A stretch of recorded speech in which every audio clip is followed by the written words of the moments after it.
Good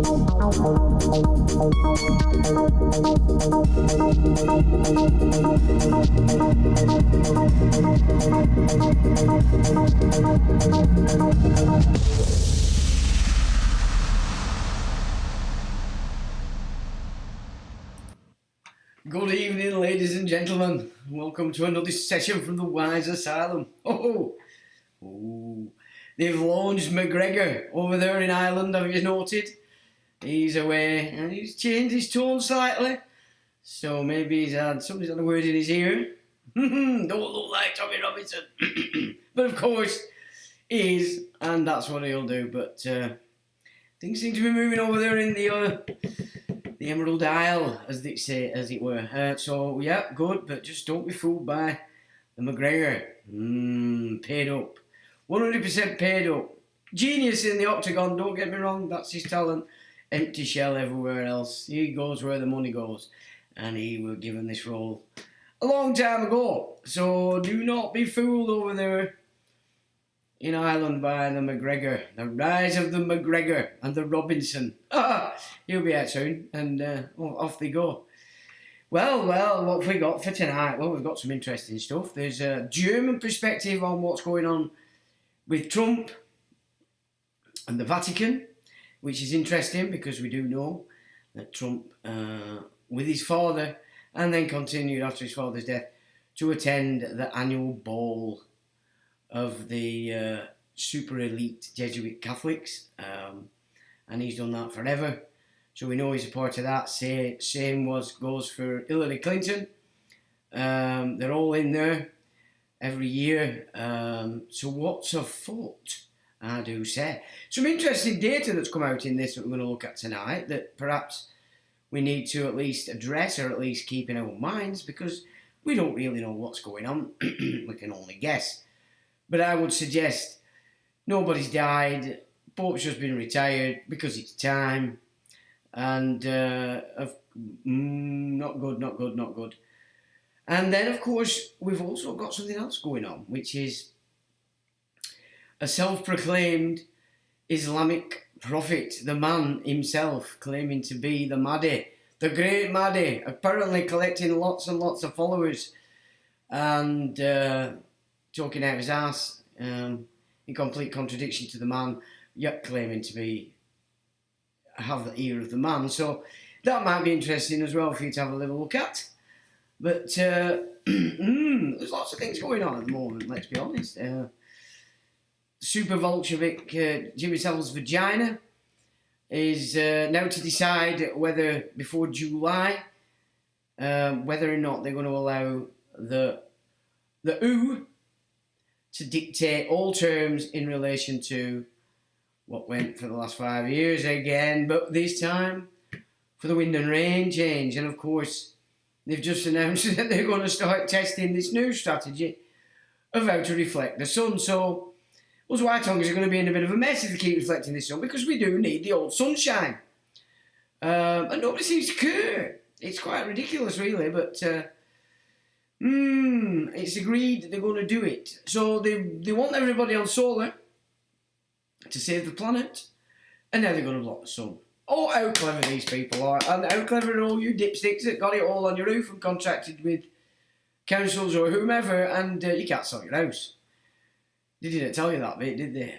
Interesting video that I put on the Facebook earlier. A guy, a landlord in Dudley, down there in the Midlands, who had been approached by Serco asking if they could rent his properties for migrants. They would house them within 5 days. They'd pay all the gas, electric, they'd pay for the upkeep, and anything that needed to be done at the immediacy would be carried out by them. All new appliances throughout the house, they would be supplied. These immigrants that are being housed can't work, they're not allowed to work, and therefore they get a subsidy off Serco to not work. And it's quite a big subsidy. They get a lot of money paid, ladies and gentlemen, these illegal immigrants and legal ones. And the councils are involved. Now, he did seem to have a little bit of a So when he rang the council, they didn't seem really to know what he was talking about, but looking at the Circle website, it was pretty clear that actually that is available, and that the council in question, Dudley Council, was actually listed as a council taking part. But it would appear they're all doing it. Now, of course, here in Accrington, we have what used to be the Dole office. It's called Melbourne House. And that, from what I can gather, were bought by a mosque or bank through one of their employees. And that is now housing all these fruitcakes from Africa who are leaving goat's feet all over the show. And I think the rats are having a field day. So we know that that's happening here, so it's happening everywhere else. And from what I can gather, they're getting them in these hotels and all these places where they can get them in immediately, and then looking for empty properties around and offering up this rental system for everybody. And interestingly, the contract is for 5 years, and it was at that time 11 months, which takes you right up to 2030. So that's interesting in and of itself as well. So these guys are being paid for 5 to almost 6 years, as it was. And what happens after that? I do wonder. Well, of course, looking at some of these stuff they have before, if you do contracts as a landlord with these entities, there has been a suggestion that they actually just take the property at the end of the contract. If that's not the case, then all of a sudden all these immigrants are going to have no cash, no house, and put on the street. That could be interesting in and of itself as well. So either way, it doesn't look good. They're either going to take your property, or there's going to be a shed load of immigrants all on the street with nothing in 2030. So... Good gracious me, it doesn't look good in any way, shape or form. There was a guy, I put it on Facebook, who had put a drone over this other immigrant place where they put them there before they settle them. Now we know what they mean when they say they're getting them settled. Private landlords. So, just how many of these private landlords are taking, the bait, as it were, and then complaining about all this. It's not a good game, is it? You can now understand why the estate agents and the banks together have put up this buy-to-let system for these landlords, knowing full well that they're going to end up taking the properties back. So it's a much bigger agenda, one would presume, in that this buy-to-let system has also been a method by which these banks or these private companies are going to have all the available tenancies directly inside our communities for these subcultures. So, not good. Let's face facts. It really isn't good, and we've seen a massive influx in the last few years here in my own town. I mean, some of these guys look so gormless. It's like, what are they up to? And then I've seen some strange guys following girls about. I've seen it. And I'm watching it. There's a lot of things going on that I don't think people are quite taking notice of. There were an actor came out the other week. I think he was in that Rise of the Foot Soldier. He played Steele, the guy who ended up getting banged up for the murder of the guys. Telling you that actually one of his relatives had been approached by these immigrants, and all they were interested in was the offspring. Dangerous stuff, ladies and gentlemen. You've got more and more stuff going on now with organs and body parts, government laying it down. Hospitals are not allowed to release body parts, etc., etc. They're saying to prevent trafficking, but there's so many things going on in the background that if you're not just paying attention, are going to pass you by. It really needs people to start to focus to what's actually going on in and around your town. We've got, 3 years ago, there was a farm sold up across from where I was then living to Romanians who said they were turning it into a place for stray dogs from Romania. Now, why would you want a farm on England for stray dogs coming from Romania? Now, I went and investigated and had a little look at there, and I'll tell you now, they were watching every move I made. They followed me all the way around wherever I went around this farm. So whatever they were going on, and I knew it weren't right, they didn't want anybody to see. Now, the council have okayed all this, they've gone with it, etc. But think about it. It's the perfect excuse for them guys to be running around with vans with cages inside. Yeah, you've got to see it in this, you know, because you've got to think about this system is being built around us. So this farm has been given permission by the Ironburn Council for Romanians to open this farm for stray dogs from Romania. Now, if that makes sense to anybody except the council, well, it's no wonder we're in this mess. And so you can see what they're building, you know. We've already been one of the main outlets for sex offenders on release here. Ironburn and Blackpool, two of us together. This place is full of them, and it has been for a very long time. So this is what's going on in and around your communities. I can see government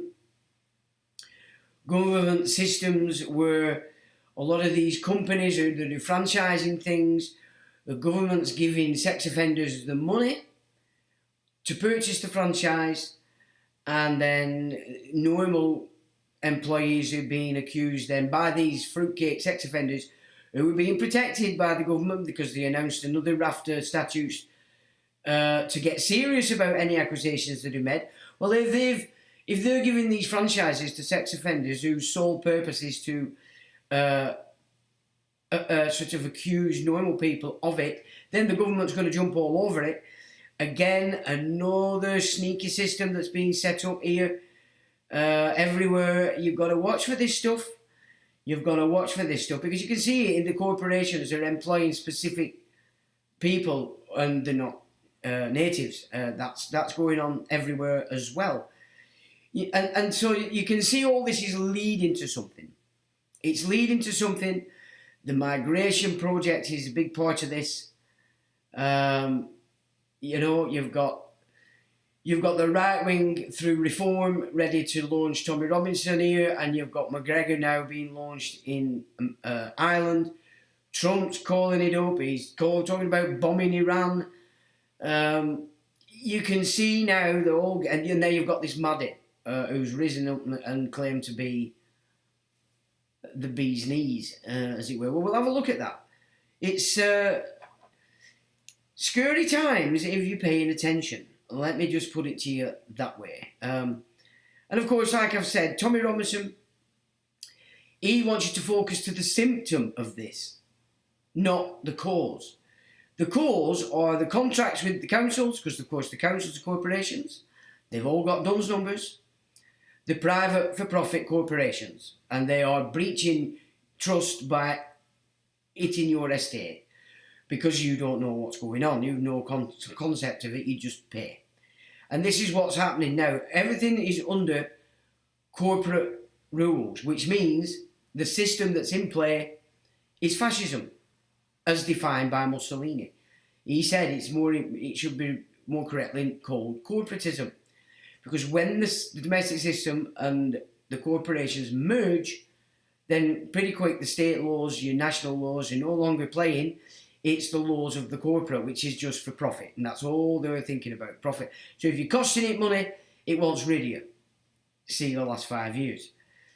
Yeah, if you're making money, it wants a bigger and bigger and bigger claim on that money. So VAT, taxes, fines, license, all these ridiculous things that are allowed under occupation. But we've looked at this years ago, that occupation is very clear. When a nation's under occupation, it's still allowed to have access to its expected system, so its laws. Unfortunately, when you look at this Sharia system that they want to put in, not only is it in breach of all sanity, and it also breaches the rules of occupation. And you just, by listening to them when they're speaking about it, there is no wiggle room there. There's no room for anybody under that occupation to have access to what it is they're expected, unless you're further up the tree or further down the spiritual game, as it were, you know. So there's so many things that are happening all around us, just pieces here, little pieces there, all moving in sync to create this system to really cause havoc. And as I wrote when I was writing to the councillors, 20 years ago now, I made it clear that what they're actually doing here is creating we could look at Northern Ireland, a very sectarian landmass. So you've got different gangs all over the shore vying for power. And this time it's going to be, you've got Albanians, you've got Romanians, you've got Africans, you've got Pakistanis, you've got Indians, you've got Catholics, you've got Protestants, and you've got Freemasons. And all these groups are going to be baying for power on the street, for control. You're going to get, this is where you're going to start to see all this protection money, all the stuff we know that is afforded to how the mafia works. This is the system they want to implement, because of course then they're required to police it. And so everything's being set to ensure that these people remain a necessity. Just like the United Nations, I've just been on Twitter now, and United Nations are bigging up rights for indigenous populations. And I said, well, okay, yeah, at the expense of everybody else. Face facts, you are a racist organisation. And you flip it, because it doesn't matter to you which guys are getting the power, which guys are not. They're just flipping the game. They're not this, beneficial game system. They are flipping what exists to ensure that they keep power. They're needed. And I've just put that up on the thing.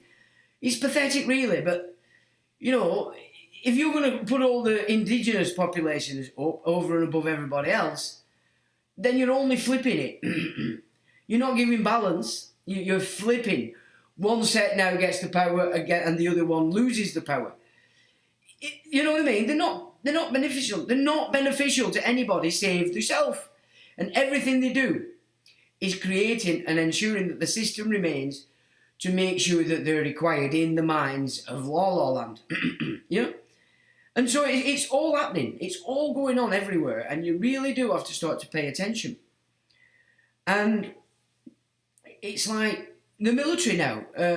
Something like 20 SAS personnel have had a data breach, and their data is now out there in the big wide world for people to see and know who these guys are. I mean, you're not even secure now as a soldier in the British Army. Why? Because it were all handed over to the small lads in 1940. Everything that's been going on since 1940 has been being run by these people that are still there claiming it's nothing to do with us, we're the victims.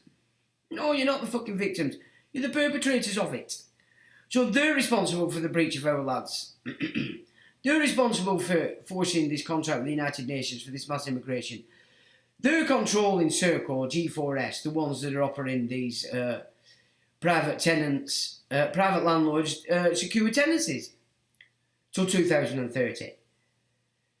They're the people ensuring, they claim that the Muslims are their enemy, yet are making sure they're installed all across Europe. And then now through Trump are creating this division. I mean, and if people can't see it, this war is coming, and it's coming quicker than people think. Are you ready? Are you ready? Because I know these immigrants and these foreign religions believe that they've won. In the sense, well, all you've done is you've beaten the suits people, the cowards, the people that have no soul. They'll suck the shit out of anybody's ass if it makes them feel safe, or they're going to get jingle jangle. You've only actually beat those people. You haven't fought the boys on the ground yet. So, this idea that you've won anything is just ridiculous. And it is ridiculous. But that's the situation. It's getting bigger and bolder and more crazy. And it's happening. And if people don't start to think and use that critical thought, then that war's coming. And what else can happen? You can't have this building, and then it's not going to fizzle out on its own. It's not going to fizzle out on its own, especially when all the powers that be are doing everything they can to push it and make sure it comes to pass. So, are you ready, ladies and gentlemen out there? Are you ready for what's coming if it doesn't get halted through sanity? People in suits, they're the ones that are putting this in. Because as I said, they have no soul. They're the cowards. That's why they have the suits on and they'll do what they're told. It's always been so. There's nothing to these people. They're empty shells. Empty. And they've jumped on the middle class side just because safe. We're safe, we're secure, we can forget all about it. Go on holiday twice a year and retire at 25. Sell it out. You get my drift. That's what's happened in the last generations. It's not a good thing, ladies and gentlemen, that's going down, I'll tell you that now. And it's a lot closer than people think, I do believe. Especially now we've got the rise of this Mahdi. Now, who's joined us? Mew gives it hello, everyone. Hello, Mew. June says good evening, Sean. Evening, chat. Evening, June. Mark says evening, Sean. Hello, Mew. Evening, Mark. Slipknot says all right, Sean, everyone. Evening, Slipknot. Thanks for that. By the way, this week, thank you very, very kindly. Lorraine says evening, peeps. And we've got the Love Arts, Lorraine. Evening, Sean. Blowing me a kiss on the Love Arts. Hello, Lorraine. Hope you're well. PY Music. Evening, all. Evening, Paul. Jerry says, evening Sean and Roland, the wise Salem, evening Jerry. Paul says, good evening Sean and fellow inmates, evening Paul. Jane says, evening Sean, Chatters, Golden Chops and Riz, evening Jane. Big E, evening folks, and best wishes to the vigilant purebloods in the asylum this fine evening. Welcome to you, Big E. Nice to see you. Ulick says, hey Sean and chat, evening Ulick, the truth is sovereign.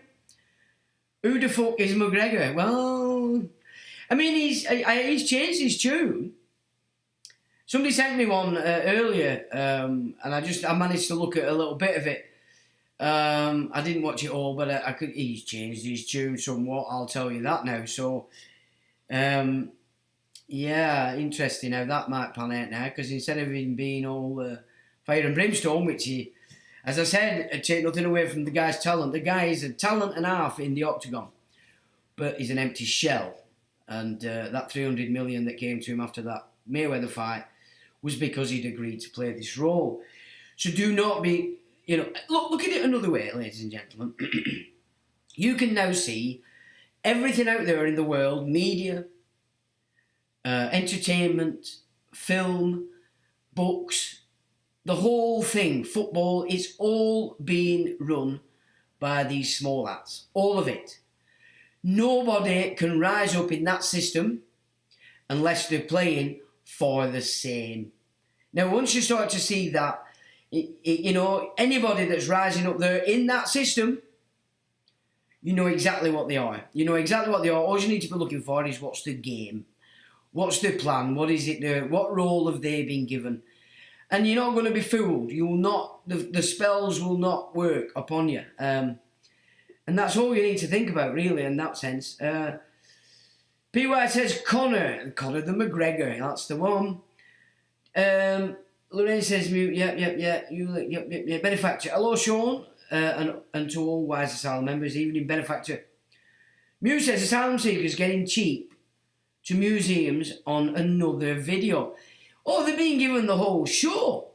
They're being given the red carpet, and it's all being kept on the hush-hush. Like last year, I only found this out a couple of weeks ago. We have a prestige hotel here called the Duncan House. It's a very old building, castle-like building. It's been around for a long time. And last year, African immigrants raped a cleaner. Now, if that's not bad enough, the whole system came down to make sure it were kept quiet, especially the council. Now, I believe they were kicked out, but it doesn't mean to say they've not started again. And it must have been solid, because I actually know a couple of flossies that work in that hotel, and not a whisper. So whatever went on, they secured the silence of everybody. Now, this is not acceptable. These councils and the Mercure is the hotel, these people are responsible for ensuring a breach of the peace. So while they could talk big about this duty of care malarkey, they're full of shit. They're full of shit. And this is what we need to start pulling them on. And when they start talking like that and claiming some authority, we need to start to look at taking that authority away. And like I said, the people at the top of this, they're cooking this dish. Your mind has to start to change to thinking, well, let's feed them their dish. You've got to change your mindset, ladies and gentlemen. It's not going to go away. They're not going to go away. Hiding under the couch and pretending it's not happening isn't going to make it go away. You know, in fact, in anything, it's ensuring it's going to get its game. The truth is, someone says, lots seem to be moonlighting as Uber Eats. Of course, they're all doing it. And it's like the mafia used to, when they were setting up in a place, it were pizza places everywhere, that with a little hub. Like, if you've played some of them games, like Vice City, they all have these safe houses, these places they can go. Well, this is exactly what's going on with the barbers. And most of them are from Kazakhstan. They're coming up Turkish barbers or French. They might have been to France. They might have come through Turkey, which is what Nostradamus said all this is coming through. But they're from Kazakhstan. They're not Turkish. They're not French. They're not Italian, as they're putting this all up. Yeah, this is how the mafia works. This is the new game that they're putting into play. Barbara says, doing same in Leeds and has been for a long time. They're also buying any they can change into multi-occupancy houses. Yeah, absolutely. It's going on everywhere. Jerry says they had to shut the main Muslim centre mosque here until further notice due to safety fears after physical in-house fighting.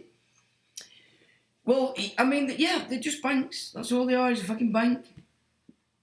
Well, I mean, this is the thing, again, like I said, word on the street is that the British-born, English-born Muslims are as pissed off about this immigration as we are.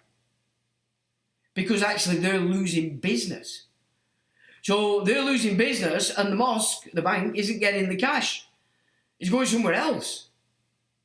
Now, is that not common ground?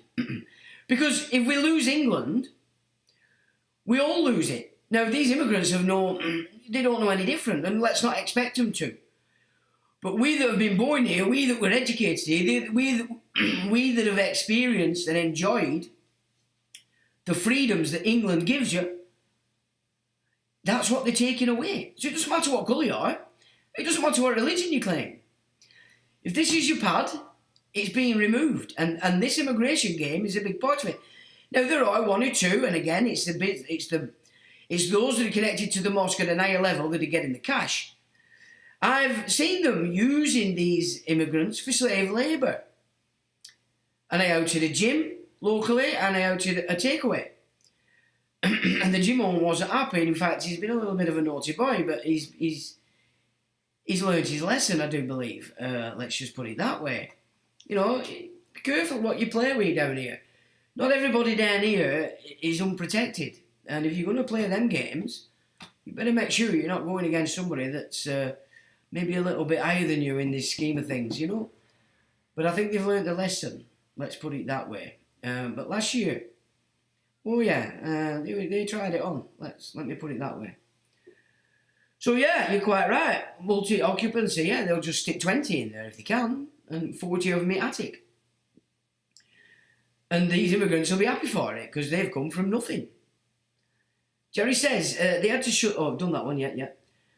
Lex says evening, Sean. Evening, Lex. Paul O'Neill. Yup, Sean and chat. Yup to you, sir. And we've got an Irish guy there. Nice one, Paul. What do you think of what's going on with Connor? Because there's been a lot of Irish guys out, haven't there, today or yesterday, whichever day it was. I just hope that they don't get fooled and follow this McGregor guy. Because he's tied in with the Masonic. So, you know, the Jews are very clear about it. They control Freemasonry. Absolutely so. Especially so after his mandate was changed by Lord Kitchener before the First World War on the orders of Edward VII. You know, Edward VIII was probably a good guy. He weren't having it. He weren't playing the small hat role. He had to go. So Edward VIII, actually, he was probably one of the better potential. Well, he were the king, and they managed to get that. Obviously the generations back then were even less smart than we are today. So evening Paul. There we go. Yep. David Gray says, "Are you showing the chat?" Hello, David. Paul O'Neill says, "Jerry, like that super mosque was first in air. Now we're getting a super Hindu temple. Start with the biggest and then smaller ones will get a pass." So you can see what I said before about the plan is actually to turn the entire world really into a segregated battlefield. Prime example, see Northern Ireland from, through the 60s and the 70s. Because then it's easy to control everybody if everybody's in fear. And then these forces are needed, it gives them more money, they get bigger, they get more powerful. But what this is Bolshevism, this is Sovietism. This is how it works. Now, if you're above that level, you wouldn't even know it were going on. You wouldn't even know it were going on. And I put an interesting one on the Facebook earlier in the week, where it goes through, this is how they do it. So it is 100% Bolshevism, all of it. All of it. And we have to consider that, because these people they're beyond evil, and they're quite twisted when they get excited. They're obsessed with your genitals, let's put it that way. They're obsessed with steaks, and the torture methods are just outrageous, believe me. So we need to really get a grip with what the hell's going on. Where are we there? Hang on, it's flipped up. So yeah, thanks for that, Paul. Ourselves, because we got the same treatment. Hang on, Jerry at the wake up here. No, I'm going ahead of myself again. Right, hang on. The bankers and the government are using immigrants as security. Absolutely they are. I've noticed this, because they have a secured interest in the debt that the immigrants generate. Absolutely. Jerry says, "True, Paul, and the land was sold to them at 50% discount, and if we look deeper, I'm sure we'd find community grants being poured into it." Yes, absolutely. Yeah, Jerry agrees with benefactor. Ulick says, "Sean, when can you see the move to Kazakhstan, and will the crypto come in first?" Well, I don't know, it's hard to say. I think, everything's been set up in Kazakhstan. They've been all meeting, all the imams, all the rabbis, all the Jesuit priests, all the Noahide vicars. They've already been doing all these meetings over the last 5 years. And so everything, all the new contracts, the new covenants, everything that's going on, is all being agreed in Kazakhstan. As for the finance, well, let's put it this way. The government are not in control of any finance at this stage. It's always been the city as a private entity. So I don't know, it's hard to call, but obviously things like that will probably take place when they crash it, and all the madness that's going to come down on everybody during that period. That's probably when. I mean, if you go back to how they do these things in the past, 1933, so you got the New Deal in Germany, you got the New Deal in the US under Roosevelt. Both of them came in on a New Deal. We all went bankrupt. In 34, they removed us off gold. They put our estates up as the collateral, so we're the creditors to this fiat currency.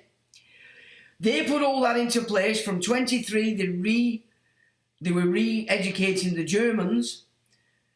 And another interesting point as to why they've targeted the Germans so much, these bastards, as the second point of attack after Italy in Europe. And that is because when you get into the nitty-gritty of the destruction of the Second Temple by the Rome, it was actually the 10th Legion that were brought in to finalise it, because they were the real warriors, and they were all Germanic.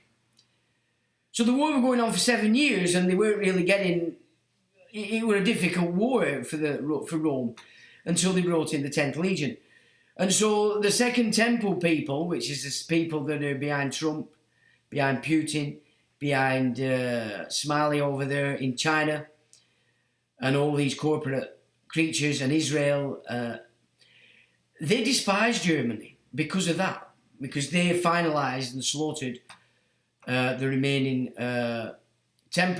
Babylonian temple people that now claim to be Jews, and then a lot of them committed suicide. But it's another interesting point. Why Germany? Why did they choose Germany so early on? Italy first, and then Germany. Well, it starts to make sense then, doesn't it, if you get that? The fact that we've been left to the last is because they secured control of this place after the Civil War, when they transferred the HQ of the East India Companies and the navy of both the Templars and the Venetians in the City of London. So it all changed there. Bank of England, Stuarts, all the shit that we've talked about. And so they've held sway here for a long time, but more so on the ground when they got the Schofield Bible in, when they took over Freemasonry after killing all our men by these mass immigration from the Russian pogroms from 1888, not 68, as I've said before, stopped by an ex-parliament in 1915. So they secured this place a long time ago, and this is why. And it says in the protocols themselves that we are the last nation to be brought under the system, because they've been using it as a front under that pretender Elizabeth II. And now we're facing basically what's gone on across the world. The US is facing the same. And of course, because people are so enthralled by the trumpet, it's going on quite well. And people just haven't recognised it's the Bolshevik side of things that you have to work with if you really want to understand who these people are. And you remember, the Bolshevik Revolution in Russia was financed from the city via Wall Street. So after they got the Federal Reserve in, after they took us off the gold standard, they're pretty much telling us there they've got full control of this nation and the United States system. It was by putting Schofield Bible into the Church of England that they managed to then put that and ground it. So Bolshevism, even though it's a small game, is financed at the top of it by those that control the city and those that have been in control of Wall Street since 1913. Yeah, so it's the same people. So is it any wonder then they're flooding this place? Because they've despised the English, they've despised the Scottish, the Welsh. It's all about they want to replace it. Or more importantly, they want to get this Third World War kicking off. That's the game that they're playing. And so I don't know exactly, but that's what I was saying. So they set all this up from 33. Then in 1939, so 6 years later, the war commences. And then everybody's in the war, everybody's forgot everything that was going on from 33 to 39, and then as soon as that war ended, everybody's just... and in came this huge social system, in came the NHS, and all the changes that they'd made pre-war were just launched on everybody, and I don't think people had a clue, because they'd been that busy with war for 6 years. It had got lost what had gone on before. And that is a strategy in which they can do what they're doing. And I think what they've been doing in this since 2008, destroying our economies and the capital system, this is just a precursor. So they're doing this now. Once they've had this madness, that'll just get installed and nobody will be the wiser. And so that would be my suggestion as to when this thing. Now, 2030 is a major earmark for these people. I would suggest that either 2030 they've achieved the whole game that they wanted to achieve, so whether that means war will be launched at that time or whether that means that's on the back of the war. But what we do know, according to their own doctrine, once this war's over, that's when they're going to issue down this biggest social collapse that the world has ever seen. So 5 years we've got, basically, to pull this apart. And you're not going to do it if you follow Tommy Robinson, because he's hitting the symptom. He says, let's just hit the immigrants. And that's just a symptom. The power that's doing this is councils, Freemasonry, Jesuits, the religions, the mosques, the banks, because they're working for Palafacini the same as everybody else in the West. Yeah, the synagogues. This is where the power is being thrust out upon us. So it's pointless following Robinson, following McGregor, if his agenda is to try and get the IRA going again. So once you can see the strategy, then the best you can do at this stage is do everything you can to not play it. Because if you don't play into the strategy, you're not feeding it. The strategy goes nowhere. And that's the only way you can battle this at this stage. It's by recognising the strategy and not feeding it. Now, well, people need to start coming together and start to think in terms of, well, how do we get these twats out of our fucking system? Yeah, that's... Now here, we still have English law under occupation. We still have access to it. Now, we know the system itself has set it up so well by fixing your own person and reverting your executorship of your estate. That's the main weapon at this stage, in that they're blocking. But if we all started to move in that direction and do it properly, then we claim back England. Other than that, you've only got war. It's the only thing left on the table after all those avenues are collapsed. But who do you war with? They want you to war against these immigrants because they want the Third World War kicking off. That's why they've put them here. It's far more difficult to kick off the Third World War if it were over there. Do you know what I mean? Because of the internet, we're all a little bit wiser in things, in such a situation and knowledge that our generations during the First and Second World War didn't have available to them. And so it wouldn't be as easy to kick off the Third World War over there. They have to kick off the Third World War, and it has to be everywhere that we all are. Then you don't really have a choice. So you've got to look at the strategy that they're playing. And the strategy they've been playing for a long time is to weaken the enemy. Weaken us. Take our education away. Destroy our family. Poison us with the food chain. You know what I mean? Take over our militaries. All these are playing... And the biggest one that they've played is stopping us procreating our race. And that started in the 60s. With free love, contraception, abortion, if it cocked up, and the promotion of homosexuality, both male and female. All those things together are building the body of Satan, you might say, in that you are no longer procreating your race, and then turn you stupid and scare you after death with all the nonsense you're getting on the television. And it freezes you like the rabbits in a headlight, really. And so we're at the stage now where we're trying to get people to see. And righteous anger is righteous anger. It's available to us because it's a part of us. Now, you've got this new game that they're going on, this government, this toxic masculinity. So they're trying to now prevent righteous anger from having any avenues to get out. They're just pushing down all the time that get rid of the masculinity. And this game called toxic masculinity that they've launched this year is a major part of preventing males from being males. It's like, you know, you have these conversations with people. I just said to them, listen, I'm white, I'm a male. I don't need you or any fucker else to tell me what it means to be a fucking male. I am one.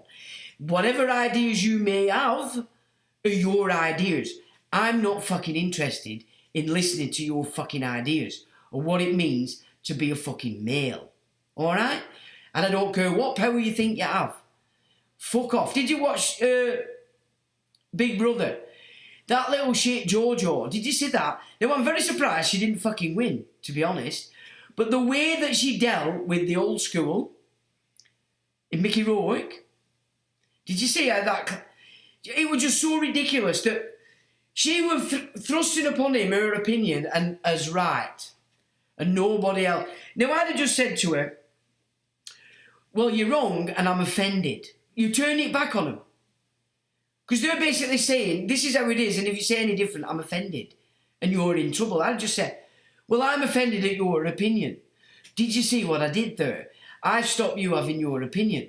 Exactly what you're trying to do to me. Because that's what we're missing in that Big Brother house. If somebody had put that in that mix, they'd have all thought differently. But instead, they all jumped on board and, oh, Mickey Rourke's a bad one. Mickey Rourke was old school, male. Now, we know he used to be a badass, and he is a badass, but a lot of males don't like that. But looking at the situation today, do you not wish we had a lot more of that? Look what's happened. You go weak, the stronger come in. You can't let this system now tell you what it is to be a male, because they're just going to call it all toxic. Everything a male does is toxic in their new game. Do not let that stop you from being who you are. Where are we there? So I don't know, Kazakhstan. Jerry, the wake up in her family, Barry, etc. didn't turn up yesterday like ourselves because we got the same treatment. Combe got at Edel, our message isn't welcome and the minions will attack. Solvamist says, evening, Sean, evening. Solvamist benefactor says, men and women in Ireland are standing up and saying they've had enough. They are, and they have. But you can see now they've launched McGregor, who's toned it down somewhat. So they're hoping now to stick him in because the people have had enough. And the same is going to be with Tommy Robinson. They were just waiting till that is getting to bursting point, and then he'll be released. Trump will back him, Musk will back him, Alex Jones will back him. They'll all back him and say, because they want you to attack the symptom. You attack the symptom, you've got civil unrest. You've got an excuse for this security system to push its will in even more and take more of your cash off you. You know, it's all stepping stone. Everything they do, it's a stepping stone situation because they don't want to let the cat out the bag. It's time for the English to stand up and say they've had enough too. Fucking damn right it is. Damn right it is. But look at today's males here. They're like fluffy kittens, most of them, and they're listening to these women who are explaining to them what it is to be a male. What? Shut up, you know? Don't have it. Don't have it, you know? Don't be beaten up by these crazy people just because they have an opinion. MC McLeod and McGregor clan. I mean, the McGregors have always been rebels, in truth. But this one isn't. This one isn't. He's an empty shell and he's working for the small lads. Think about it. You remember, they want to get this Third World War kicked off. Lorraine says, don't forget to press the like button, peeps. Don't forget to press the like button, peeps. Thanks, Lorraine. We are at war. We are at fucking war, absolutely. But it's the quiet war at the moment. It's not gone hot yet. They're doing everything they can. There's been some more shootings in the US and across in Europe. I think there's been bombs going off in Sweden. Nobody's even reporting it. I think 4 bombs have gone off in recent times and there's no press reporting any of it at all. Jane says, benefactor, it is there. It is, but they won't. Too much apathy, fear and conditioning. Yeah, I mean, the drug system got rid of all the boys, I'll tell you now. They were either imprisoned, died of drugs or alcohol overdose, and they're so institutionalised now, they've been in prison a long time, they now come out and they've been picked up by the likes of G4S, or Serco, or United Utilities, or these big corporate systems, and now they're in. They're working for them. Like the military are trying to now pick up the boys that have been on the street all the time. You can claim for this, you can claim for that. You're back in. They've got, they've got your ear, and they only have to call you in. And security, SCI, off you go. You think you're doing, That's how it works, people, because that's how fickle people are. Lorraine says they're moonlighting as taxi drivers too. Yep. AMG says they're all too busy supporting the dwarf Tommy.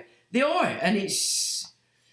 Well, this is just what's happening. That's where it's at. And because it's easy. They're not going to think. It's too hard to say, oh, wait a minute, what am I doing? I need to learn this. I mean, the main people that are supporting Tommy, the people that can't learn, that didn't learn, and don't want to learn. You know? So, yeah, you're quite right, MG. British make rules, English have rights. Absolutely. We do. And not only that, the biggest thing about England, on top of the rights, what makes England so clever is the fact that its constitutional system limits government. It limits the crown. So that England is the great limiter of power. So, you know, we do all focus to our rights. We have this right, we have that right. But what's more important about England is the limitations that the Magna Carta, the Bill of Rights, Coronation Oath, Act of Settlement, and others puts on the crown and puts on the government. And we forget this. So by invoking England, what you're doing is reminding these tin pot fucking dictators, yeah, but you can't. England says you can't. So now you understand more why they have to get rid of England. But remember, it's the last place to be pulled in. Because the hoity-toities that live here needed that system to give them protection. So, yeah, what's more important about England is the limitations it puts on power. Very important that you see that instead of just looking at, oh, I've got this right, I've got that right. It limits the power of all the offices of the crown, including the monarch. But of course, it's the city running this shit. Because the 80s, loads of money, everybody wanted to be a fucking stockbroker. Jerry says, very nice June. Paul O'Neill says, Drew Harris, the head of the Garda, was headhunted by Irish government from the RUC. RUC? CMI6, or MI5 rather. Paul says, air as its own Tommy McGregor to herd the sheep. Absolutely, Paul. It's good that you're at least seeing that. You know, this is where we need to be. And remember, Irish, English, Welsh, Scottish, we are fucking one whether we like it or not. You know, it's the government that's created all the nonsense. And we haven't to lose sight of that.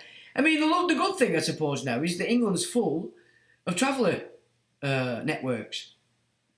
You know? Unfortunately, at the moment, they're bedded in with the Muslims because they're doing all the drugs. They're dealing all the drugs these days. Jerry says the Euro crypto is starting in October. There will be a limit to what you can purchase on it, and it will be done in such a way that it fails. You could be correct. Solomon says the Germans were part of the Ottoman Empire back in the day. Well, you see, this is another point with the Germans. No, the Prussians, who are basically the Holy See Knight Orders. So Knights of Malta, Columbus, all Jesuits, Templars. They amalgamated and once they took over Prussia in Europe, they called themselves the Prussia, or the Hanseatic League is the correct term. And they took over Germany. And of course, they were a part of the Ottoman Empire, or Byzantine Rome. There's two Romes. There's the whole Roman Empire, which in most cases was run by the Moors. And then you've got the Church of Rome. Two systems. And you've got to understand Charlemagne to get an insight into how that works. David says all conspiracies founded on the rock that is England. They did, and that when Karl Marx said that. Karl Marx said that, it don't matter what we do over here, it gets smashed to pieces on the rock or Constitution of England. Because it limits the power of the crown and all the offices below it. And that's something that you need to focus to. And doing what I'm doing at the moment, I've been reminded of that. Because we're out of the shit system now. Now we're into the system that they think protects them. So we're we're putting them on. We're playing in their system. Let's put it that way. So, Miss, what does the war look like in UK soil? Bloody. Let's put it that way. Fucking bloody. And it would probably be quicker than you think. I mean, you know, it's bedded in English psyche, war. They just have to get to that point. But once they get to that point, that's it, innit? There's no holding back. It's war. War is war. There's no fucking about in war. So it would be bloody. Rivers of blood, as what's he called, told us all through the 50s, 60s. What's he called? Hey, dear, look like my granddad. My granddad looked exactly like him. Enoch Powell. Exactly what Enoch Powell said is exactly what's going to be. And nobody will be safe. Nobody will be protected from it. It'll go across the whole place. But it'll be the same in Europe. Even Switzerland are going to face some of this as well. You just look at Nostradamus if you want a prediction. Mrs. Pegina O'Muckalone. Alright. Evening. Hi Sean and the mix. Looking short, crispy, fresh as always. Thank you very kindly, darling, and welcome. Joy Me Vicious says, is 2022 Euro linked to XRP? ISO 2022. Well, haven't they linked everything to XRP now? I mean, I'm not totally savvy with all that, so I've looked at it for a long while. But if I remember rightly, XRP is what they're shoving into everything, isn't it? Or shoving everything into XRP. You probably know more than me on that, Jeremy. Mrs. Pegina O'Muckalone, McGregor Highlanders, yeah. And the McGregor clan were always rebels, but this one isn't. Paul says, comments disappearing again are only being harvested, put on file to be used at a later date. Don't let that worry you, lad. Just don't let that worry you. You know, what'll be will be. Don't let it stop you doing what needs to be done. I took my own down, Paul, says Ulick. Mew says, I've removed my own. It's mine as soon as write something. It's disappearing before my eyes, so that's Paul. Right, okay, thanks for that, Paul. Ulick says, reboot. Paul says, Ulick, remember Sue sitting beside me and she tells me my comments aren't going in. I'm not seeing your comments, Paul. They are not being held, says Mew. Okay. Mew PC, it's not mods, it's YouTube. It's now coming normal. Will my comment get through? Well, we do have an hidden mod. You're not up to no good, are you, JS, lad? Just as a question. Body Mantra, hey, oh mate, hello to you, body. How you doing, matey? Welcome. Mew says, that's what I'm saying. Bud mods are not seeing them. So if the mods are not seeing them, interesting. Enoch Powell says, Lorraine, correct. Yeah, Enoch Powell. Jerry says, keep the young ones safe. Mrs. Pegina says, I'm Davina, Sean. I changed my name. Hello, Davina. Mew says, they will be safe. They will be playing Call of Duty. As I used to say to my sons, you don't respawn, lads. Paul says, Mew Pit, my partner is sitting beside me in this chat on different device. And when I write something, she tells me your comment didn't go in. I see it on my screen, but as soon as I refresh, it's gone. 77 McGregor all over this, my friend, and Unit 81, 8500 or whatever they are. So, make no mistake about it. They took last week's down, last week, and then put it back up. Right, so let's have a look at this.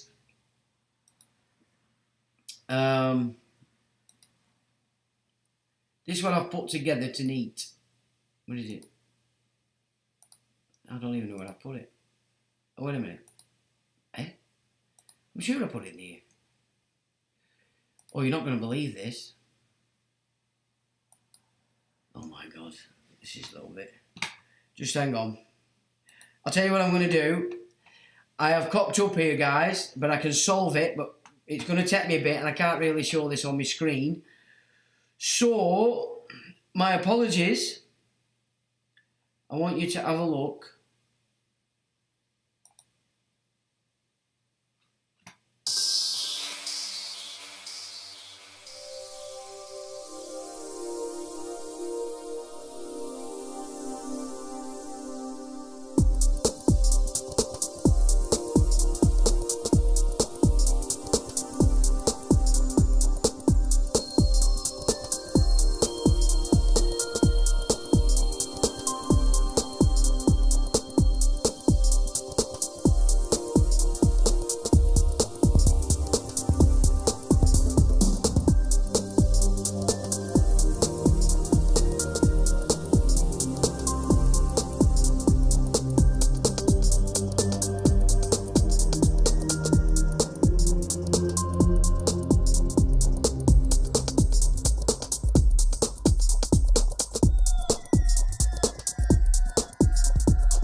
just a little bit. Work it just a little bit. Work it just a little bit. Work it just a little bit. Work it just a little bit. Work it just a little bit. Work it just a little bit. Work it just a little bit.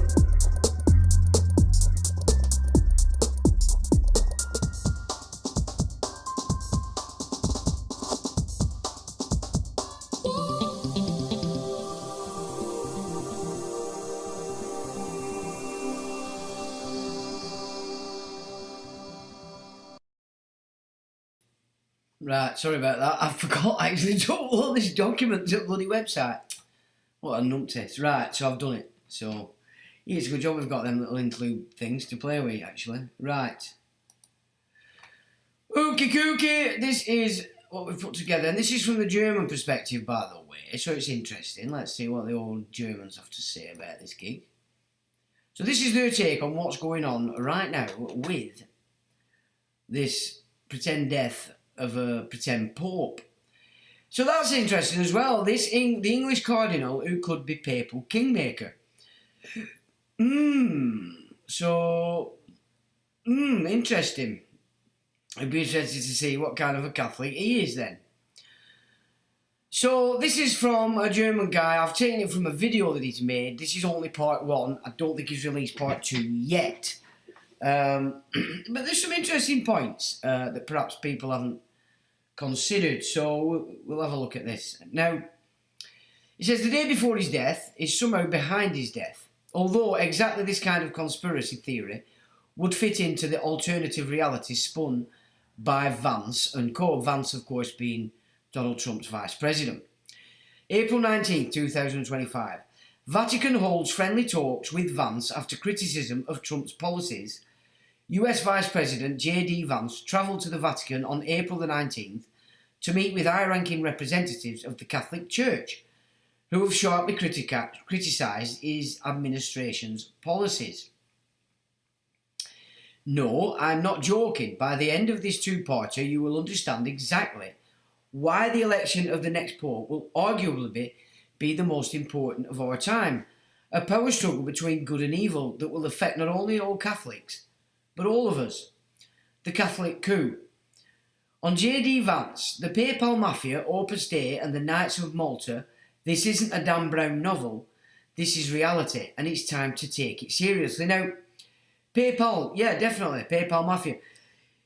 I've had to get rid of PayPal completely from paying my website.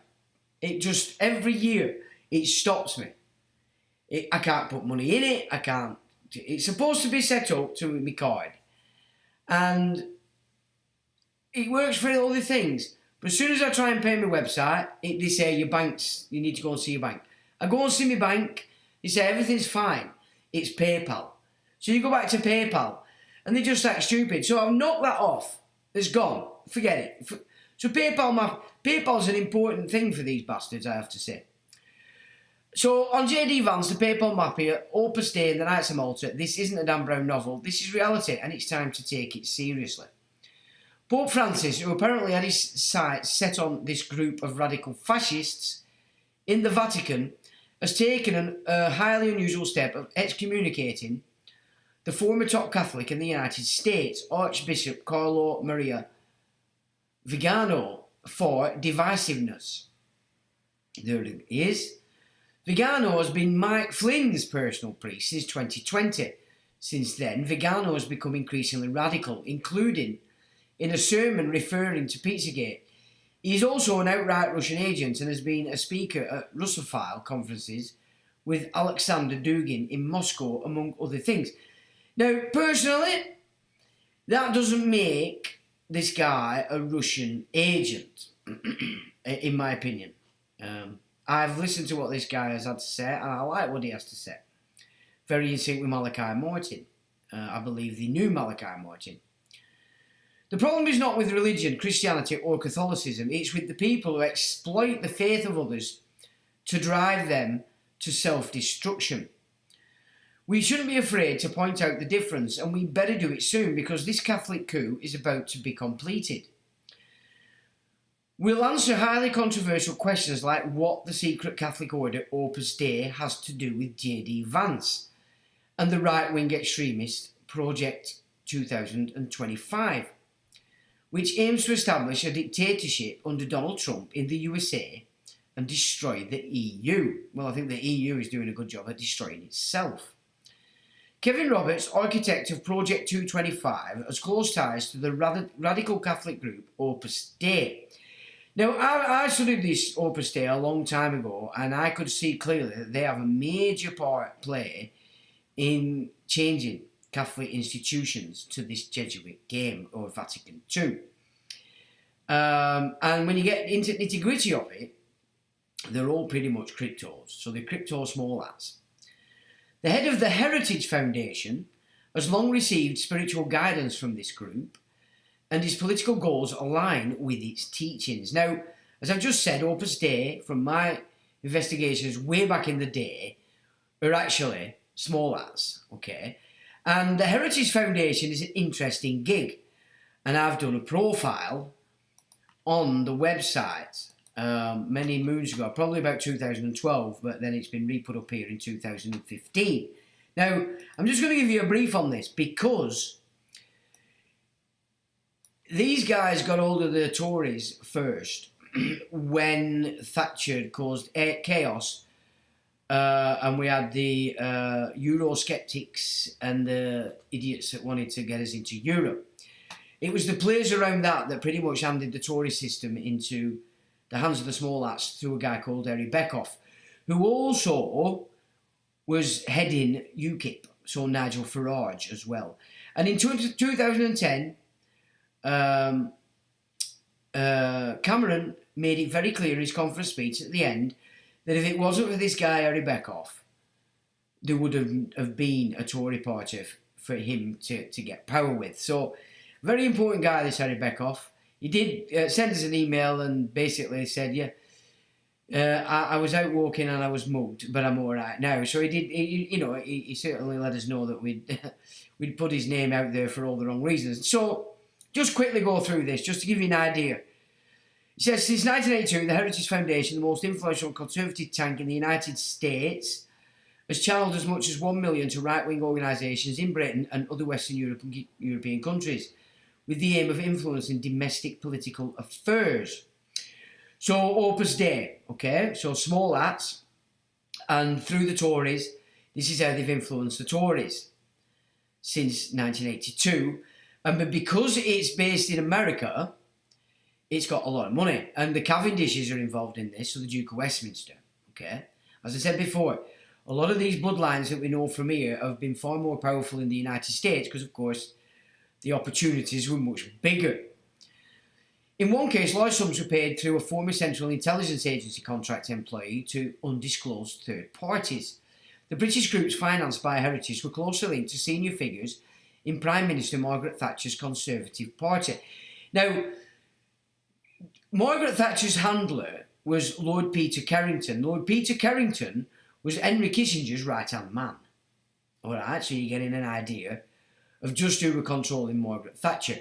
Hence the reason why she incorporated our national grids, our national system, basically. In one case, the Institute of European Defence and Strategic Studies, I've done a report on them, where the foundation provided start-up capital and the overwhelming bulk of continued financial support. The result is the virtual heritage satellite. It is a virtual heritage satellite, so that's the European Defence and Strategic Studies. The international, of course, these groups were very important back in the day when I was a youngster.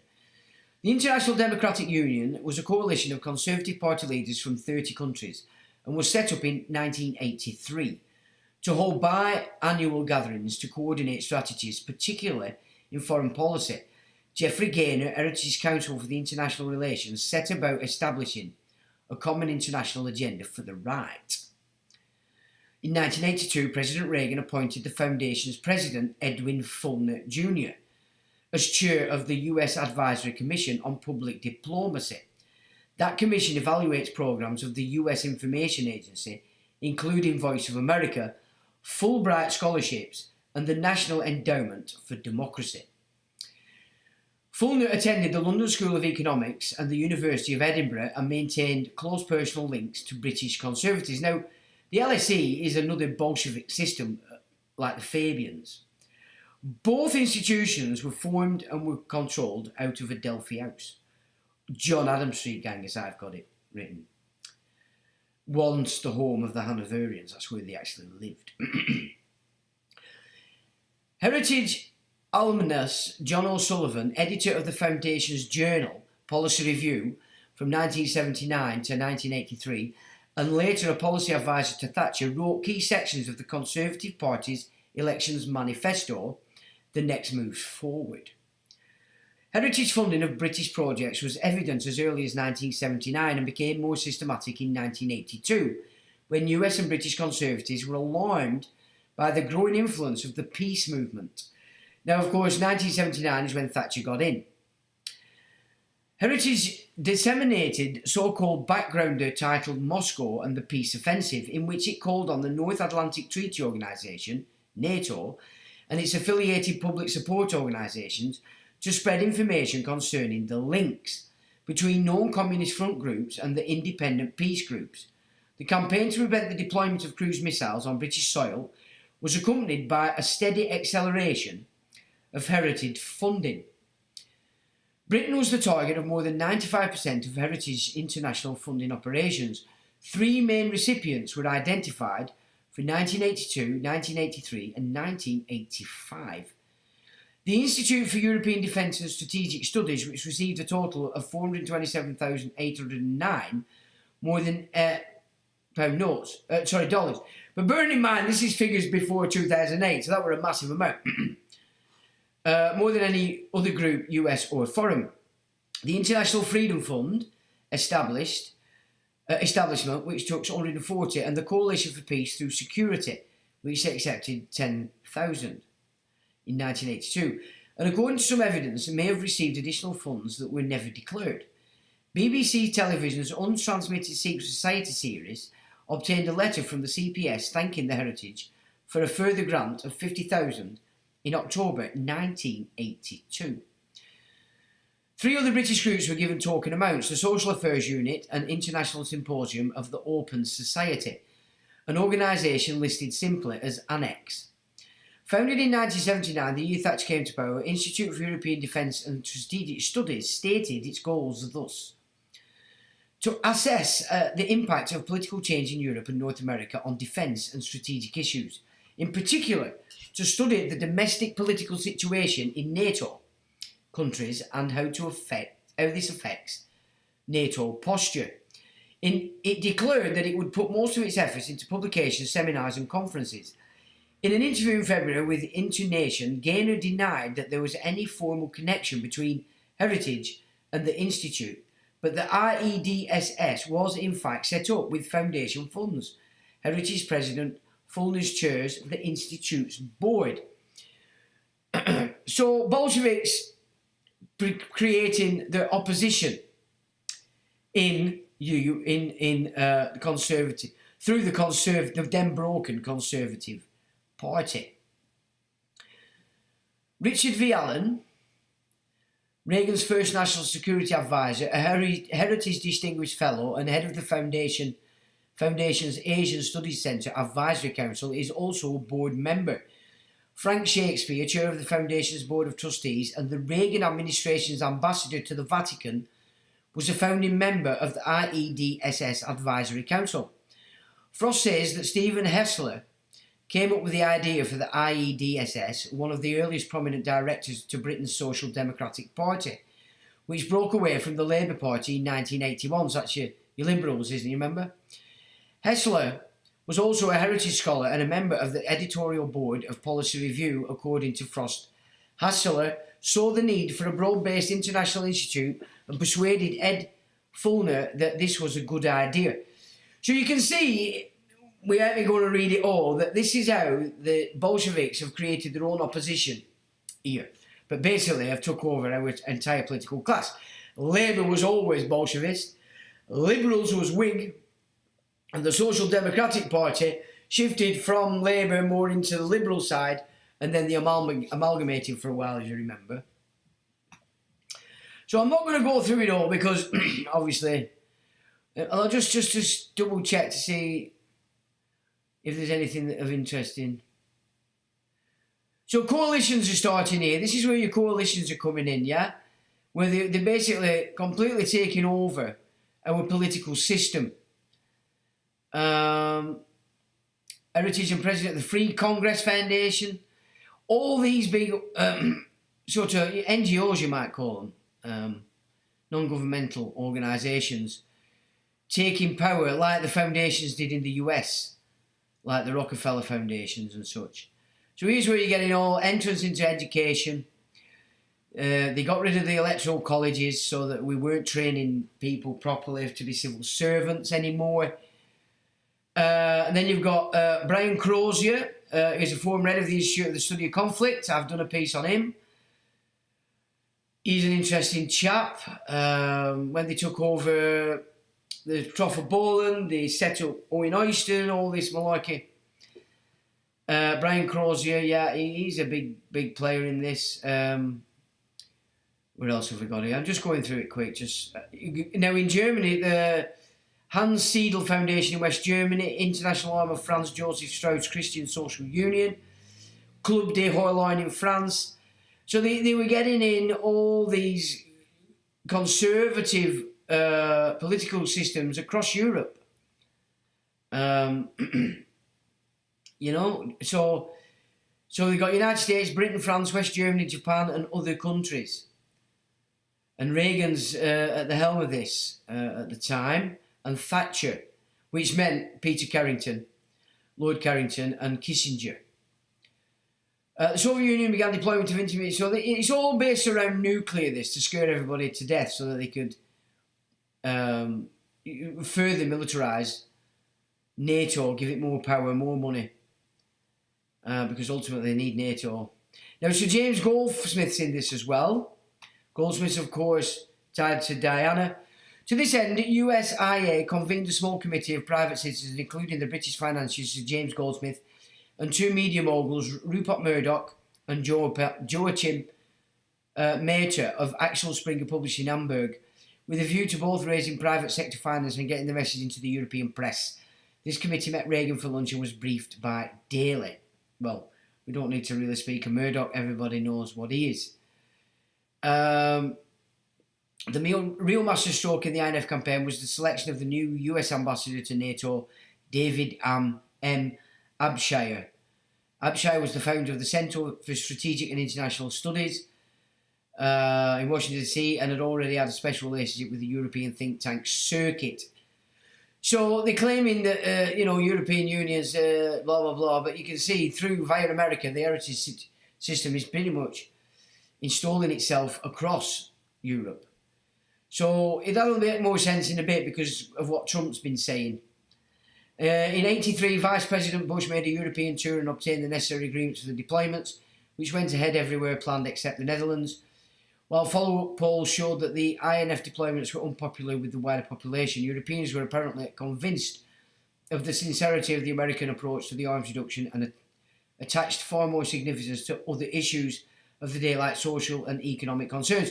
So George H. Bush is the vice president under Reagan, and then of course he becomes the president, and then he's ordered through Thatcher to go and invade Iraq in the first instant because he didn't want to do it. So the power always is coming from the city through Lord Carrington, which is Kissinger Associates, which is small hats. So you can see it's all there. There's a profile of it. It's worth a read if that kind of stuff actually does interest you. But so that just ties in with what it is we're discussing today. So Kevin Roberts, architect of Project 25, has close ties to the radical Catholic group Opus Dei. The head of the Heritage Foundation has long received spiritual guidance from this group, and his political goals align with his teachings. So Opus Dei, which is small hats in the Catholic Church, is running the Heritage Foundation, which has spread itself across Blighty and Europe, mainly into the conservative political parties, okay? So there you can see that now. So now this is how the Conservatives became Bolshevik puppets. We'll talk about how Francis fought against these radical conservative forces and why an avalanche could now break out after him, including in a political sense. So this guy's coming from the standpoint that he thinks Francis were fighting these people. I don't see that, in truth. July the 5th, 2024, Vigano excommunicated for schism. Archbishop Carlo Maria Vigano, the former apostolic nuncio to the United States of America, has been excommunicated for breaking communion with the Bishop of Rome, i.e. the Pope, and the Catholic Church. Exactly, this report won't be so much about religion, but rather about the fact that the Catholic Church, the world's largest organised religious community, is a complex world power with enormous geopolitical influence, and that a battle for this power is now raging. Now, it is important because it is the biggest power on the planet. It's across the world. It's across the entire globe, is this. So it is important. Zoom out. So, oh, right. Sorry. Yeah, thanks for that, Jeff. Let me just go here. That's right. Good thinking. Sorry about that, chaps. Yes, good job. You guys are on it. Right. Right, so where were we? Exactly this report, but much about... Yeah, blah, blah, blah. Okay. But first things first, because did you know that although the Vatican is tiny with its 800 inhabitants, it's a true diplomatic superpower? It maintains more diplomatic missions than the USA. Yes, you heard right. Washington has 168 embassies, and the Vatican is present in 184 countries. Only in North Korea, Laos, Vietnam, China, and some Muslim countries like Saudi Arabia or Afghanistan will you look for it in vain. One could almost say that the Vatican invented modern diplomacy. Well, it did.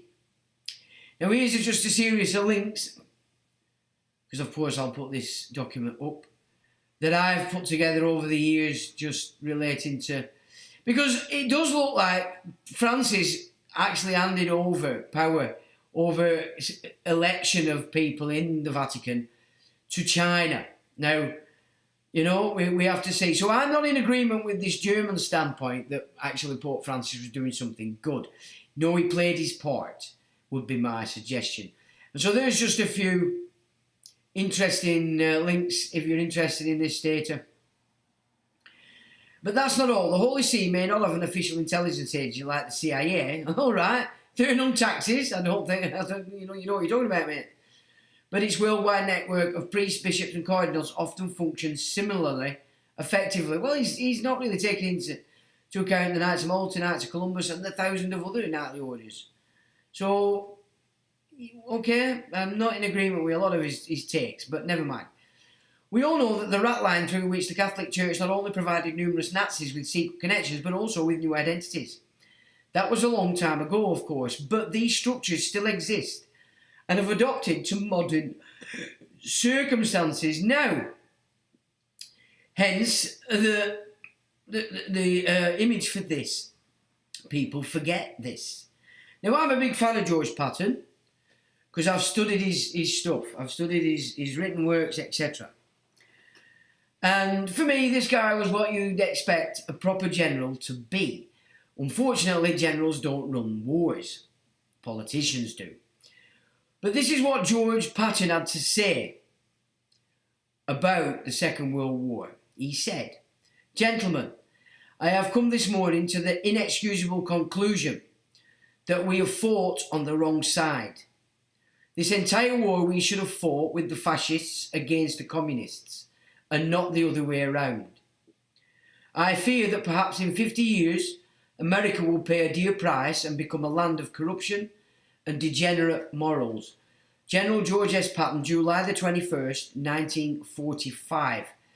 Because what he started to realise is that the Bolsheviks, the Soviets, in sync with Roosevelt and Churchill, were the ones that were massacring the innocent in the camps and everywhere, and Germany was getting the blame. And that's what he saw, and that's why he had all the troubles he had after that. Okay? and it's important, but that's an insight to what George S. Patton, probably the greatest general America had, a proper general who knew how to fight war, we'd fought on the wrong side. So get ready. Today we're diving into the depths of a global organisation that everyone knows about, but which has nevertheless managed to remain at large, closed and cryptic mystery of power. But don't worry, today large parts of the mystery will be unravelled, including what J.D. Vance, Opus Dei and the Heritage Foundation have to do with each other. Little spoiler, much more than we should be comfortable with. A Pope against MAGA, a Pope against MAGA. Pope Francis was considered the most progressive Pope in the history of the Church, or maybe he wasn't. Sure, many media outlets, especially on the left, celebrated him as the greatest reformer who would open the Church to homosexuals and many others. But it's also a fact that there were hardly any truly major reforms under his pontificate. Just think of Pope John XIII, who convened the Second Vatican Council in the 1960s. That was a true revolution in theology. What it was is a complete removal of the papacy from Christianity, or Catholicism is what it was. It was an absolute nightmare. This was the small hats putting their system in, the Noahide. Many are not, but I know most people are not aware of this, Noahide yet. Many are no longer aware of it. For example, masses were suddenly no longer held in Latin. It may sound like a small thing, but it was a core demand of the Protestants, to which the powerful Catholic Church had to give in, thus becoming significantly more transparent and democratic.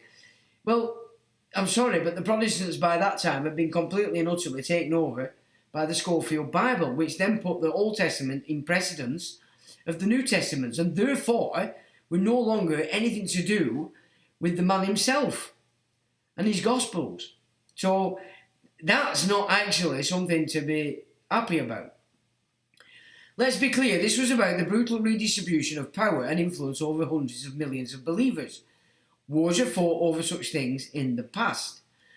The now deceased Francis I, on the other hand, didn't have a single Reform Council convened. Nothing like that. So why all the hype surrounding him? Well, it encouraged all the Catholic denominated South Americans and across Europe and the world to go along with the Small Axe United Nations agenda of mass immigration, homosexuality, transgenderism, and the removal of the male in the position of the family, in order they could destroy the family. So he might not have convened absolute councils, but his influence as the Pope, which he wasn't, fooled everybody and allowed these things to go through without any Catholics rebelling. So why all the hype surrounding him? Well, as you see, he had his hands full fighting against radical revisionist forces. And note, this was less due to his religious stance than his political one. And this is what he had to say. He said, if we want to cooperate with our Heavenly Father in building the future, let us do so together with our brothers and sisters who are migrants and refugees. Let us build the future today. Well, the migrant agenda, we know, comes from clergy, but we also know that it's an agenda of the small hats. That's their game. They want to flood Europe because they want to destroy it. So it's got nothing to do with the Heavenly Father. And that speech, it's in and of itself, shows clearly what he served. Pope Francis and Donald Trump have been arguing for years about the treatment of migrants. Anyone who only thinks about building walls wherever it may be and does not build bridges is not a Christian. Pope Francis said on a trip to Mexico, that is not in keeping with the gospel. See, it looks good, doesn't it, on paper, but that's not how it's panning out because, of course, the military-industrial complex is moving this immigration game because they're using them all as military soldiers and security officers. This year, one day before Trump took office, Pope Francis spoke about his plan to carry out mass deportations. If that is true, it's a disgrace because it makes the poor, who have nothing, pay the price for the imbalance. That won't work. That's not the way to solve things. Well, you're fucking damn right it is. In February, the Vatican, the text of the letter from Pope Francis to the US bishops, which primarily concerns their work with migrants. The deportation of people who in many cases have left the country due to extreme poverty, insecurity, exploitation, persecution or serious environmental destruction. This is bullshit. None of these people are refugees. They're not coming over with the family. You know, it's a mute game, and you can see that this guy has clearly fallen for this idea that Trump and the Jesuits and the Vatican under Vatican II are not operating for the same masters. This is how they create that division and keep you left or right. You know, communist, capitalist. It's so... But I'm sure you guys can see through it, you know? The deportation of people who medicate, yeah, blah, blah, blah, it violates the dignity of many. What about our dignity? What about the fact that we're being thrust onto the street, there's homeless everywhere, and these migrants are coming in and being given houses fully paid for 6 years, or 5 years now. Now, that violates the dignity of our credit, because we are paying for it. So, you've got this Pope, pretend so-called, he's not acknowledged, he's pretending there's no occupations going on here. So Pope Francis was full of shit. Absolute. This guy's a liar. He's an arsehole. And if you get into what were going on in Argentina, it were easy for him to talk shit like this and lie his tits off. So this is what important about putting this together, because this is what people are falling for. This idea that Pope and Trump are not playing the same game. They've got to keep the division going, you know, divide and rule. It violates the dignity of many men and women, as well as entire families. There's no fucking families coming across as migrants. It's soldiers. And places them in a state of particular vulnerability and defencelessness. They're going to be in a much worse particular vulnerability here, trying to fuck our women and rape them and nick our kids, because we're going to get pissed off about it. So the nonsense of that is just ridiculous.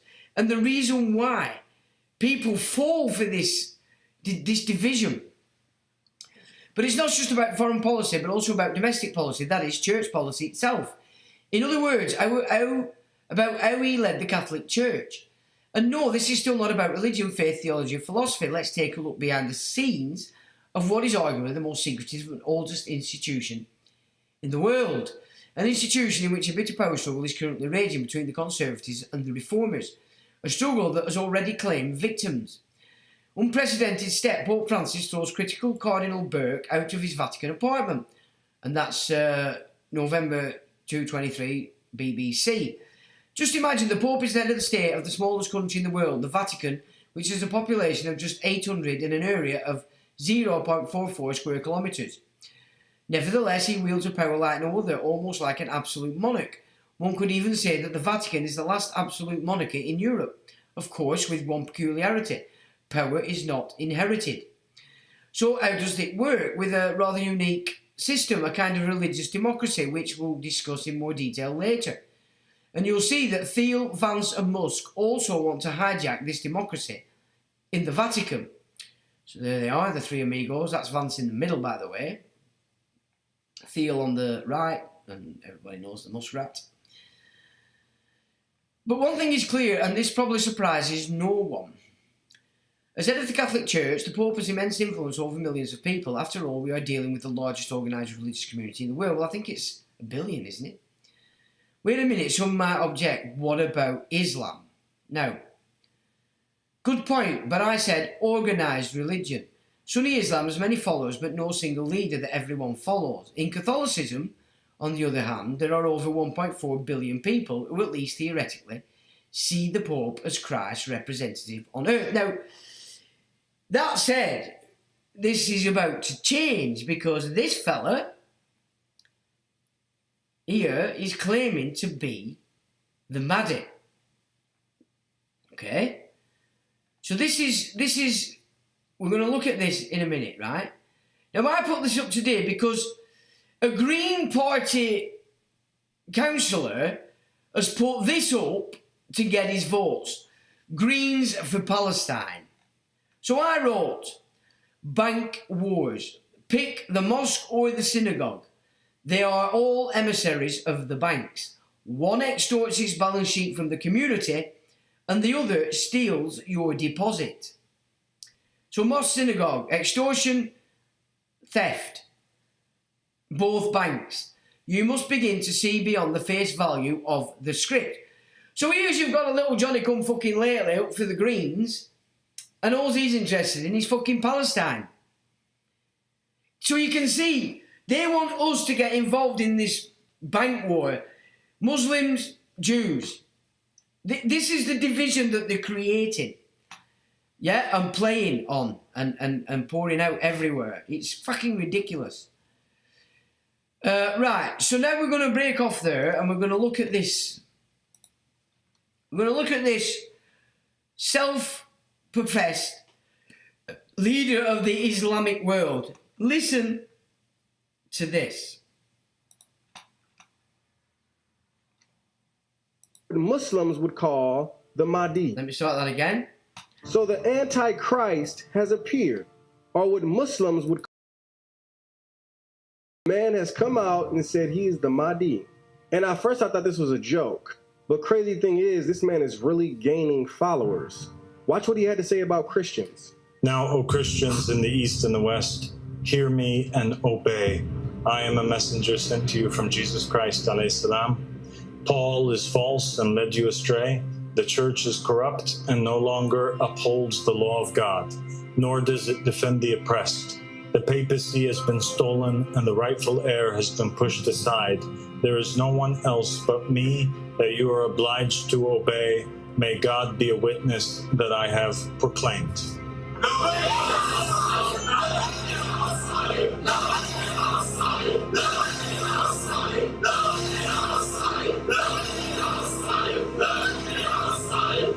Dude think he the new pope. Now, just let me break off there. Obey. Jesus never spoke in any terms whatsoever of being obeying him. Okay? So straight away, whoever this fucker is, he's a fucking fruit bat. He said, Paul lied to you and led you astray. He said, Jesus Christ sent him. All foolishness. And we have the Muslims who've been waiting for 1,400 years for the coming of their Mahdi. And we're giving glad tidings on this day that the Mahdi has appeared. And we are the only people on the face of the earth that have the 12th Imam, Muhammad ibn Hassan al-Askari alayhi salam, with us. And he's the one who sent me forward, and he sent Ahmad al-Hassan alayhi salam forward to proclaim and to give glad tidings and to pave the way and to preach the true religion of God, and that is the supremacy of Allah subhanahu wa ta'ala. So there you have a man claiming to be a savior for the Muslims, speaking English. He's either the real deal or he's counterfeit. And if he's counterfeit, Muslims, get your boy. You gotta have some nerve to want to just be a fake Mahdi. That is absurd. We've seen many different people try to be a fake Messiah. They try to be fake Jesus. And we knew off top that they were false Christ. Now you have a Mahdi here. Muslims, who is this? Who is this? The fact of the matter is, many people are pledging allegiance to this individual. And if he is counterfeit, then he is false, he is fake. But if he is the real deal, he is an antichrist.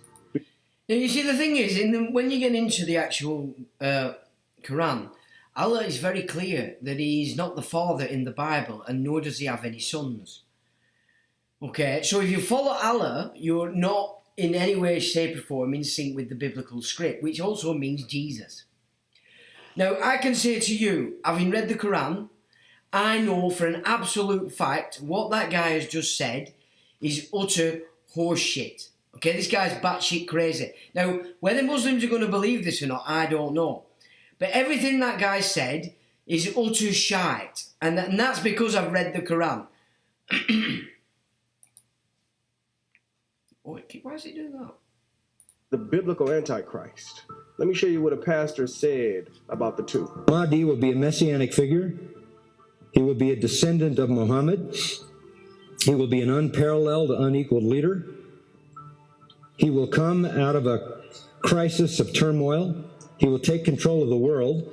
He will establish a new world order. He will destroy all who resist him. He will invade many nations. He will make a 7-year peace treaty with the Jews. He will conquer Israel and massacre the Jews. He will establish Islamic world headquarters at Jerusalem. He will rule for 7 years, establish Islam as the only religion. He will come on a white horse with supernatural power. He will be loved by all people on earth. If that sounds familiar, that is a precise description of the biblical Antichrist. Absolutely, step by step by step by step. The Bible's Antichrist is their Mahdi. Now, isn't that interesting? You know what's also interesting is this guy said that Jesus said he was the light of the world, but when he left, the light left. He said, where'd the light go? Well, let me get biblical with you. Matthew 5:14, you are the light of the world, like a city on a hilltop that cannot be hidden.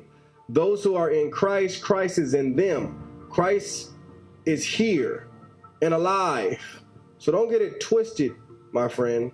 The lights of the world are children of God who have Christ within them.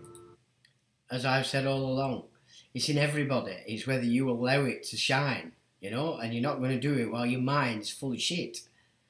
So it's so garbage, all this. It's quite ridiculous. I mean, even this guy, he's probably a decent fella. He's still falling into the fantasy of it all as opposed to the reality of it all.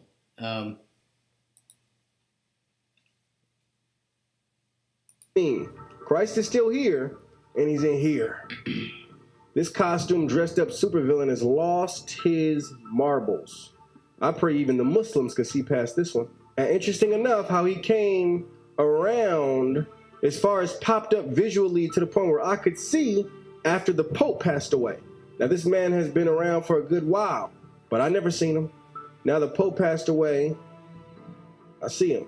Now for those who don't know, there was a prophecy by a man named Malachi in the 12th century who prophesied 112 popes.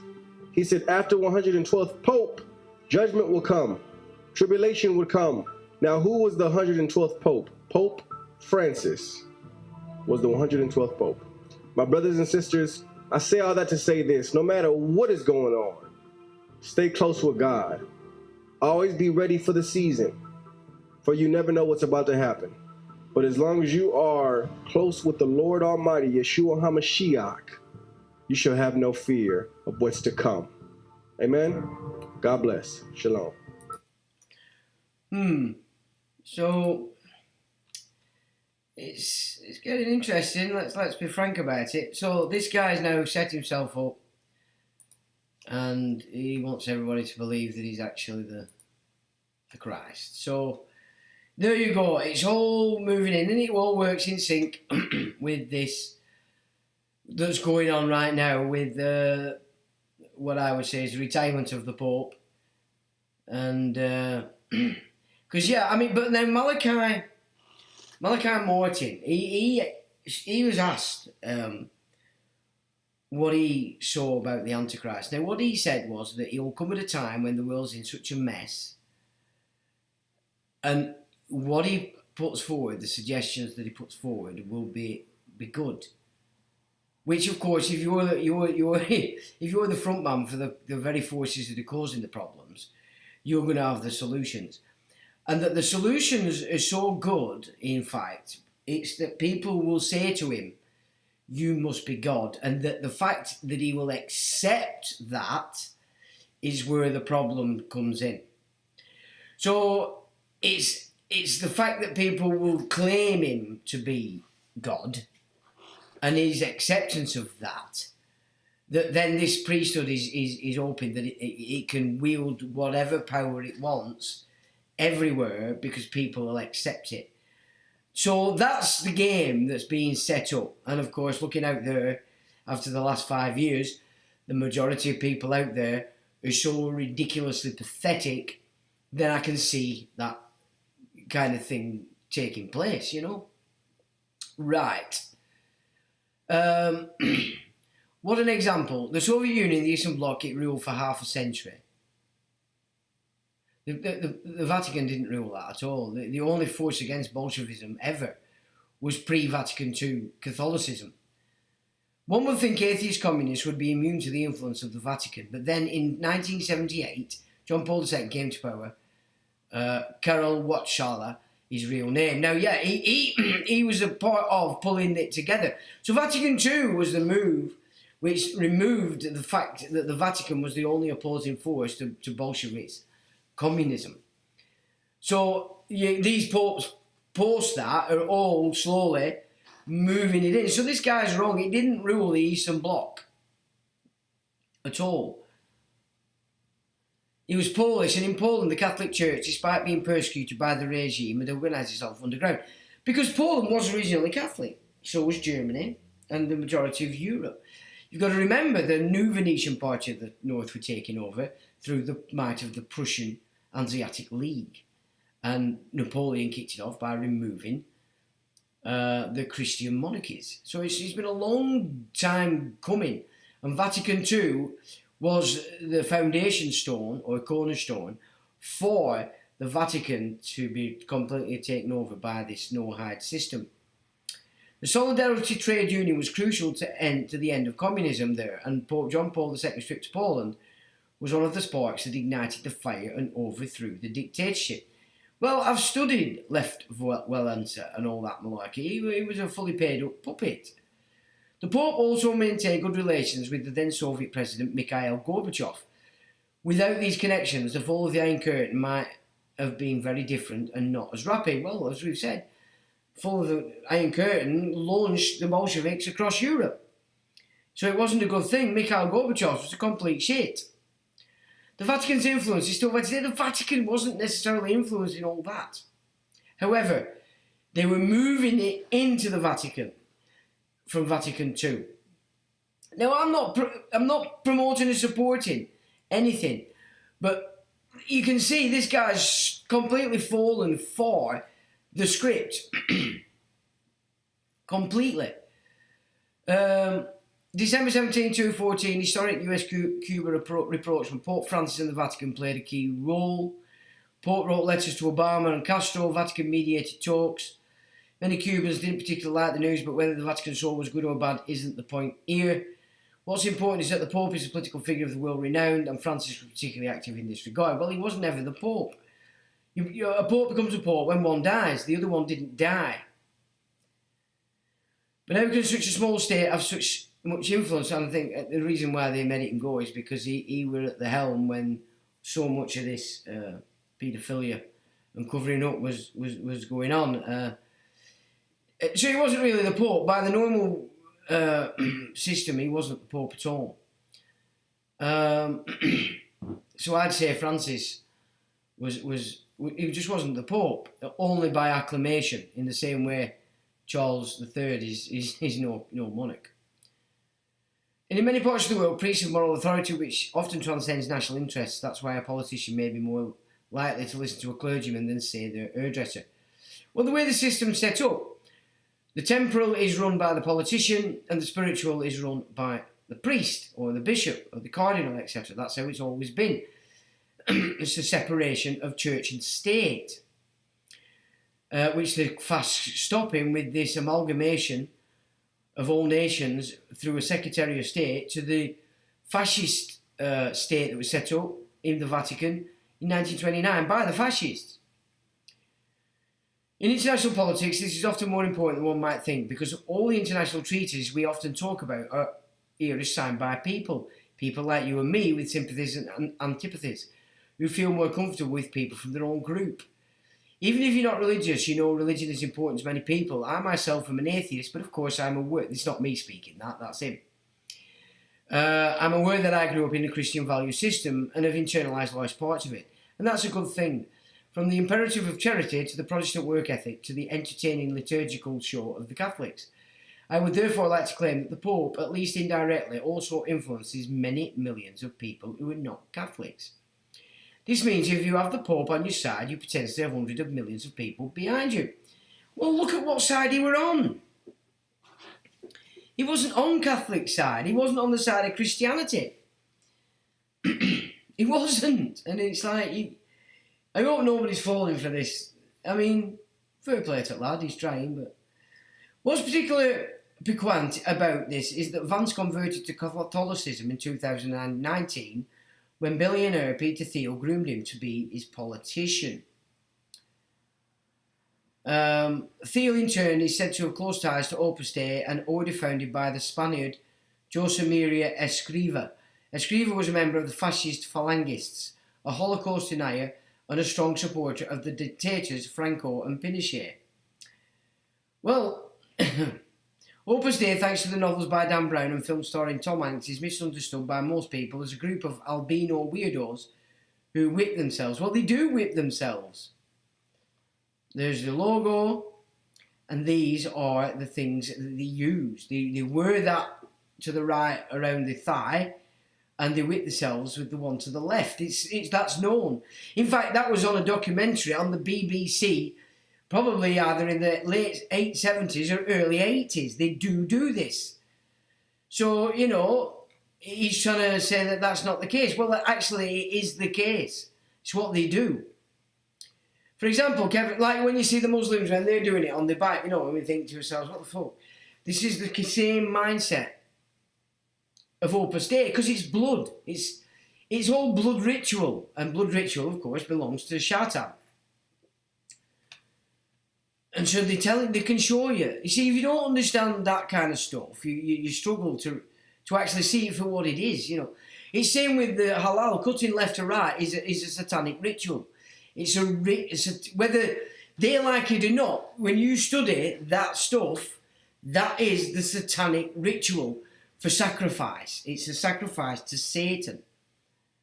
From the left to the right. It's just the way it is. It's not because I'm saying it.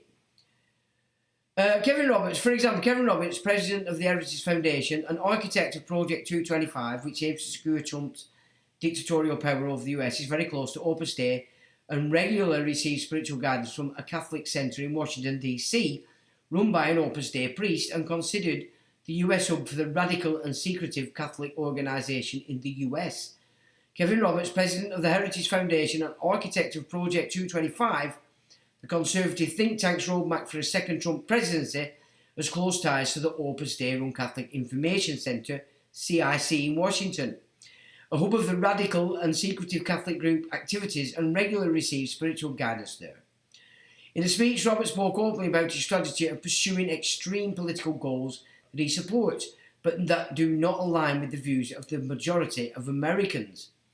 Gareth Gore, the author of the forthcoming book on Opus Dei, said that the members of the Catholic organisation are pursuing a political project wrapped in a veil of spirituality.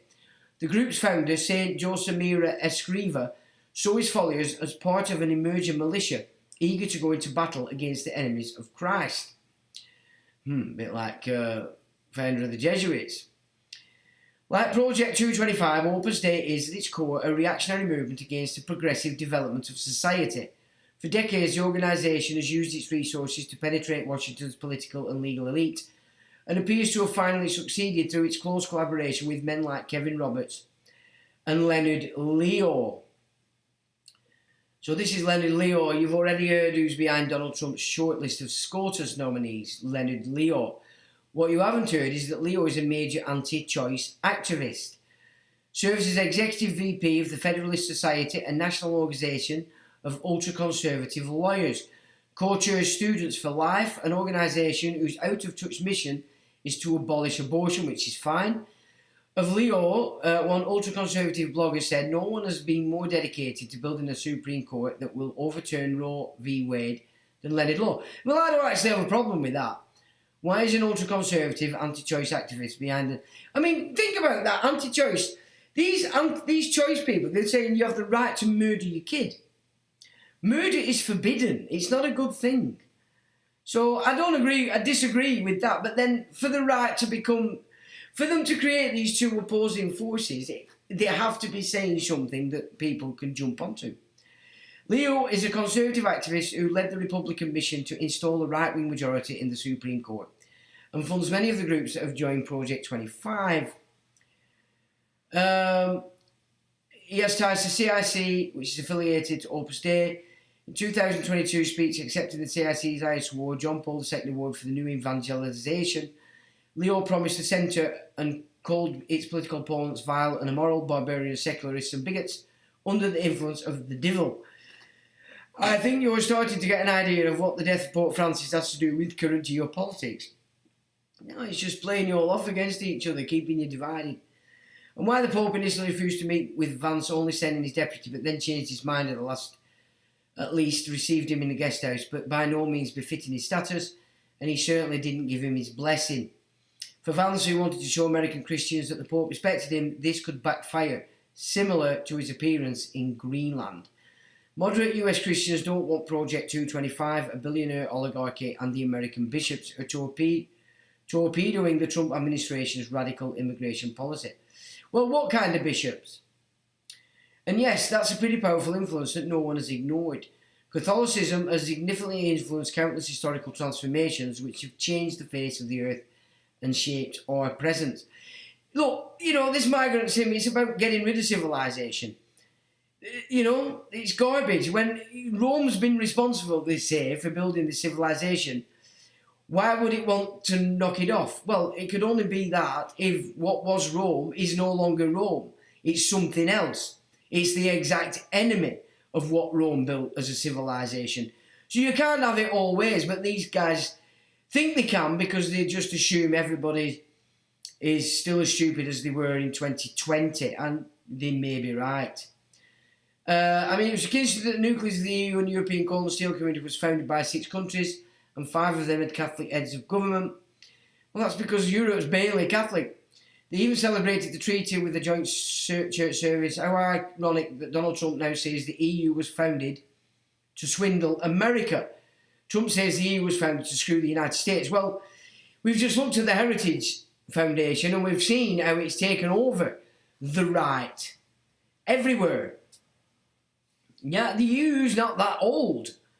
It's not an ancient enterprise. 1972, it was starting to map itself out on signatures. So then he's going on about the second part of his video. And basically, I just thought it was interesting to let's get a take of a German side who's pretty obviously falling for the left-right paradigm, which is rather ridiculous. Now, this is an interesting point. Why was Pope Francis buried outside the Vatican? Why is he going to be buried outside? Because he wasn't a Christian, he wasn't a Catholic. Every Pope gets buried inside. They're clear, you can see. He's not a Catholic. He never was. He was a Jesuit. And then there's just a few who came to his, and then you've got Zelensky, Biden, Trump's. There he is. So, internet's making a big play about Trump wearing a blue suit. But then when you look at, they've doctored a lot of photographs to show that he was the only one, but actually when you look at the undoctored one, there's loads of people there in blue suits. So that's just garbage. So he's being buried outside the Vatican. I mean, does that not tell you everything? Yeah. Biden looking a bit frail there. That looks like he's got his mask on.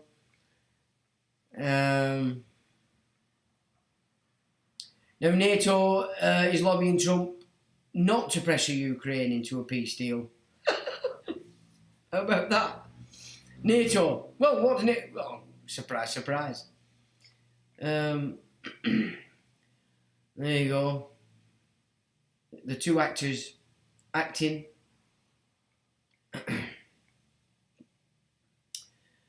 And let's not forget who King Cyrus was, which is Trump today. The emancipator of the Babylonian Judahites that built the Second Temple that the man came to destroy. Rome destroyed it finally, 70 years later, using a Germanic legion. Now, there's something, I've just put this together interesting because if you want to get into the origins of like Lord of the Rings, the vampires, the werewolves, all this kind of stuff, then this is the kind of data that the secret societies have held away from everybody and put it out secretly, like blah, blah, blah, blah. And now they hold their initiates into place. But basically, if you get into the nitty-gritty, it's basically this. Enlil's hybrid Nephilim bloodlines of India and the Persians had conquered large parts of Europe, Asia and Africa by 550 BC and become the world's first superpower. In this, many of the 13 accursed vampire lineages of Cain would inevitably be drawn to this hub of world power. And although the Persian offspring of Enlil, who had been born out of the mines of India, had never been directly affected by Lilith's dark curse on Cain's 13 houses, they aligned themselves with the big tomcat totems of Enlil's cursed vampire lineages of Mesoamerica. Being susceptible to these 13 cursed houses, Persia would in time become a vampire nest, where the cursed bloodlines of Cain would acquire the position of Grand Vizier to the Emperor, allowing them to subtly manipulate them into performing their dark magic. Now, we've gone through the Holy See families, haven't we? Where do they all claim heritage from? From Persia. Okay. So, this is not what you get out there, but this is why you've got vampire films, why you've got werewolf films and all that malarkey. This is where it comes from. Now, when Persia had conquered Europe and became a hub of world power, many of the 13 cursed vampire bloodlines of Cain, who had migrated to the northeastern Europe, right, would infiltrate the major cities to feed off its ignorant masses. These vampire lineages would in time have great influence on the state of Persian public affairs by getting close to the Sultan to manipulate them as the personal consultants, as their viziers. Now, if you've watched the Kate Beckinsale's Underworld series, you get another, that again is based on this kind of data. And again, this comes out of secret societies, this is how they keep fruitcakes fixed into the society, because they think they're getting something. As the mighty Roman Empire expanded and the hub of world power shifted from Persia to Italy, many of Cain's 13 cursed vampire families would migrate there to influence its ruling class and feed upon the masses. These 13 vampire families crowded into Italy's limited confines, and soon Ventru, Setitas, La Sombra, Malkavians, Nosferatu and the Brugia families all fought for control over the certain senators that would have the most influence on the emperor. These elite vampire families would bask in luxury as they enjoyed the brutality of the Roman culture they helped to create, influence the normalisation of human sacrificial ritual blood sports. So you got your amphitheatre. In 76 CE, a massive colosseum would be built, specially designed to harvest the vast amount of human life force released from the blood spilled in its public arena for their hidden agenda of dark magic with its gladiator death games.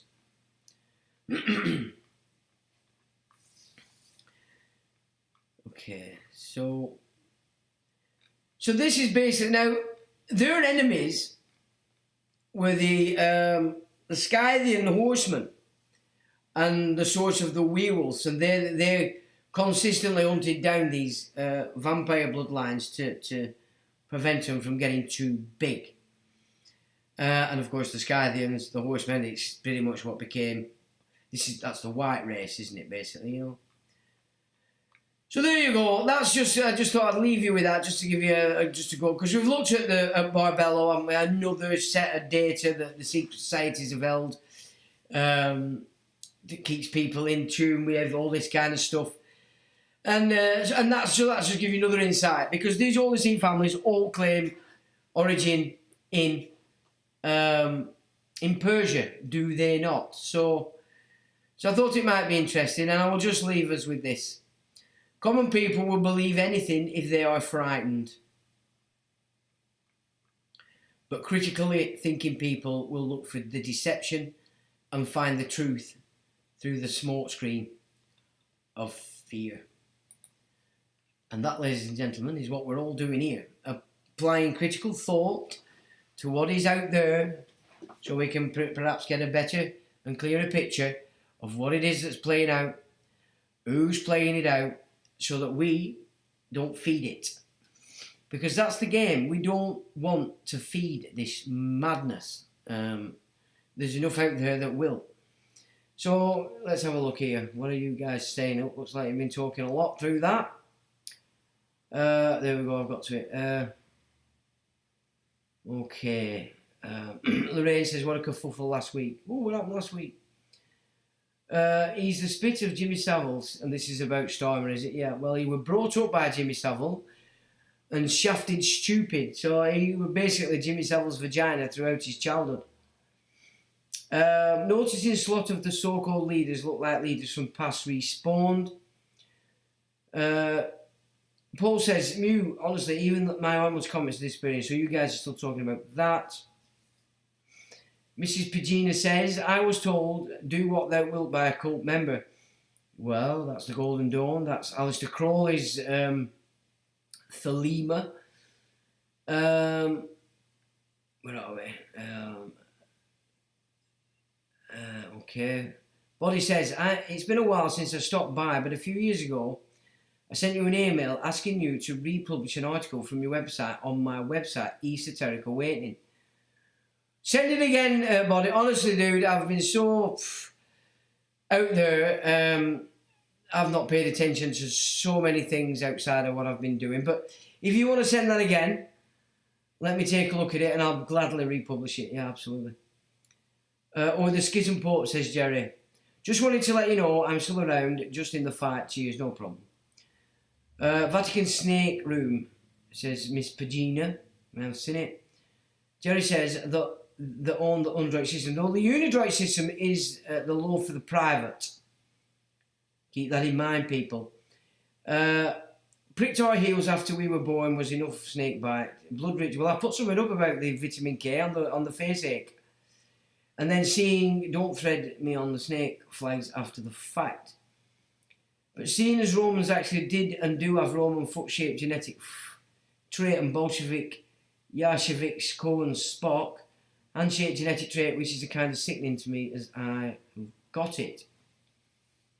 Okay, I'm not quite sure what you mean there. I grew up knowing nothing about Talmud, but I see that Roman Bolsheviks, Yasheviks, Talmudians touching wall inside Israel while Jewish rant on about wanting rid of the Roman Empire. Well, yeah, and they're on the Western Wall, which is nothing to do with the temple. It was actually a wall that was to do with a Roman building. So it's quite odd. It's all odd, but if you're going to start praying to a fucking wall, you're odd anyway, by definition, as far as I'm concerned. There's plenty of sicko shite. I didn't want to go blah, blah, blah, blah. Yeah. And what about the Sabbateans? Yeah, we've done all that. Infiltrated the cabinets of the world, said the Klaus, Muse says, yeah. Obviously the new beauty, the new beautiful leader, oh wow. Good grief. There's no sport. They must tell us the plans, yes, they must. And you can pick that up from Jesus, actually, where he so-called as a conversation saying that, well, you can do to them what you want as long as you tell them first. Now, that doesn't make sense to weak people, but to somebody who's a bit, yeah, well, it's like, well, yeah, fair dues. It makes sense. And then you look at the world out there, that's exactly what happens. So it's like with that, what went on 5 years ago, and people are like, oh, it's murder. Well, it's not in the nitty-gritty of the idea of do not murder, because you did it yourself. You did it yourself. And the maddening thing for people is the fact that you said what you've got to reckon with there is, why did I do that? What went wrong with me at that time that I went with that on the say-so of somebody else? That's where you need to be looking, because ultimately you did it all yourself. You did it to your offspring. It was like, and so a spirit. If that's a true spiritual law, then that's the real law. You did it yourself. You were encouraged by fruitcakes, but you ultimately made the decision yourself, you know. There's no smoke that vote. We defeated the wrong enemy. Yeah, I mean, these Bolsheviks are pure evil, honestly, when they get cracking. He did know, yeah. All for Game of Thrones, yeah. They tried to do him in because he slapped an hysterical soldier. Well, they were using everything they could to think. I don't believe he died anyway. I think they just took him out of mix. Rainbow Thalmudians, cut flag for you. The Apostolic Nuncio to the United Kingdom acts as the Pope's ambassador, representing the Holy See in both diplomatic and ecclesiastical matters. Yes, he does. We touched on that the other week. Probably the most important live stream we did, but I know most people weren't paying attention. Body says, quite a statement for a man who lives in a walled city protected by Spec Ops, Swiss Guard wearing Medici colours. Yeah, that's true, Special Ops. Benefactor says, the Apostolic Nuncio in the UK is the diplomatic representative.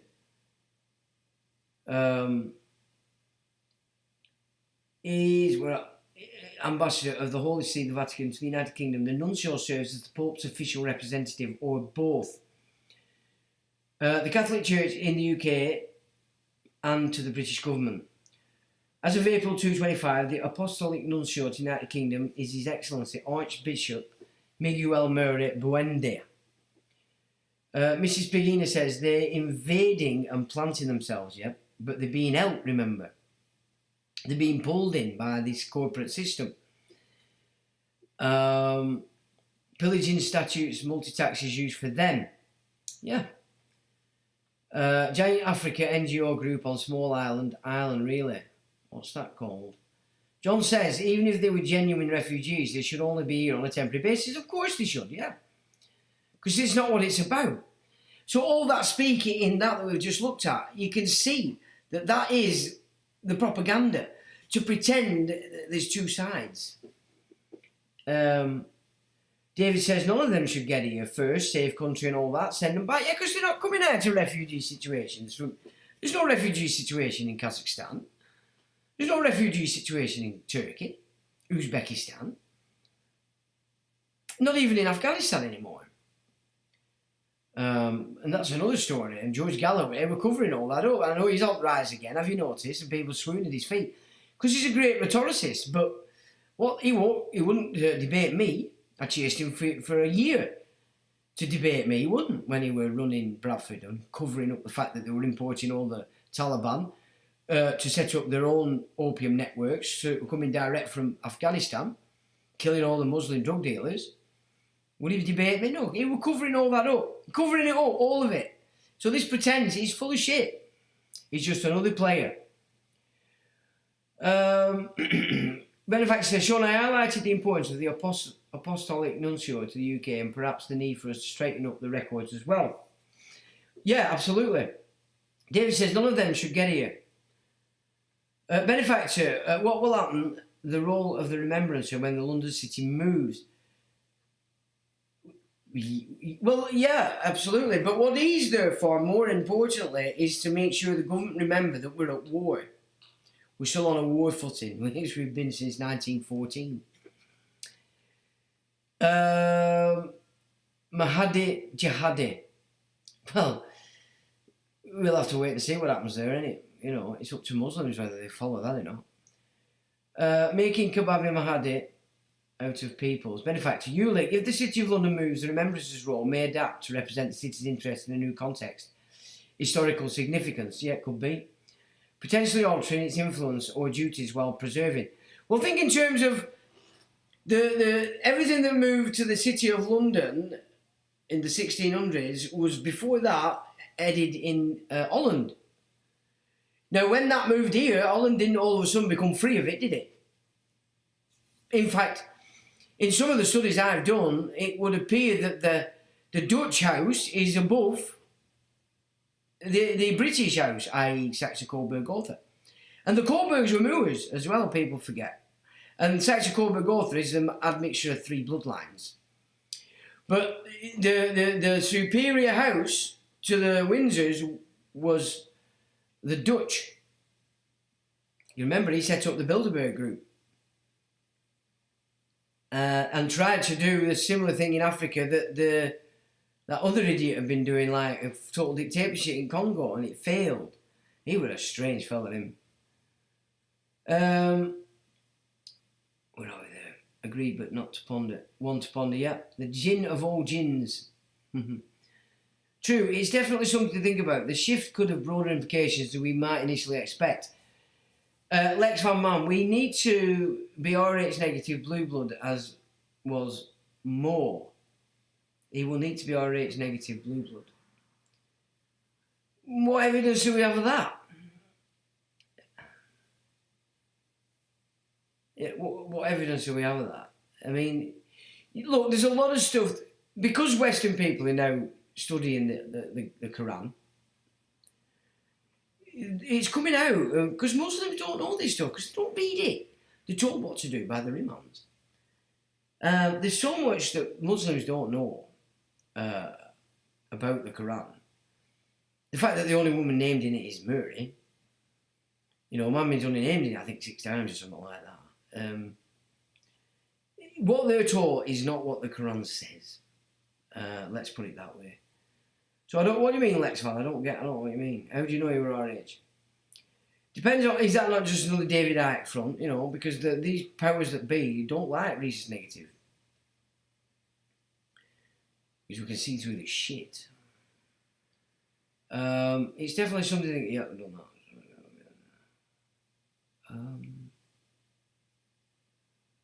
Good Friday Agreement, depends on what laws are applied in agreement, so long as business is not impeded, says Jerry.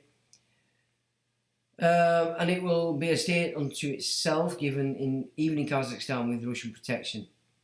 Yeah, exactly, Yuli, and China. Leasehold for 99 year. If you know now what you know now, Jerry. If you knew now, Body says, yeah, the dude is kind of clueless. Absolutely.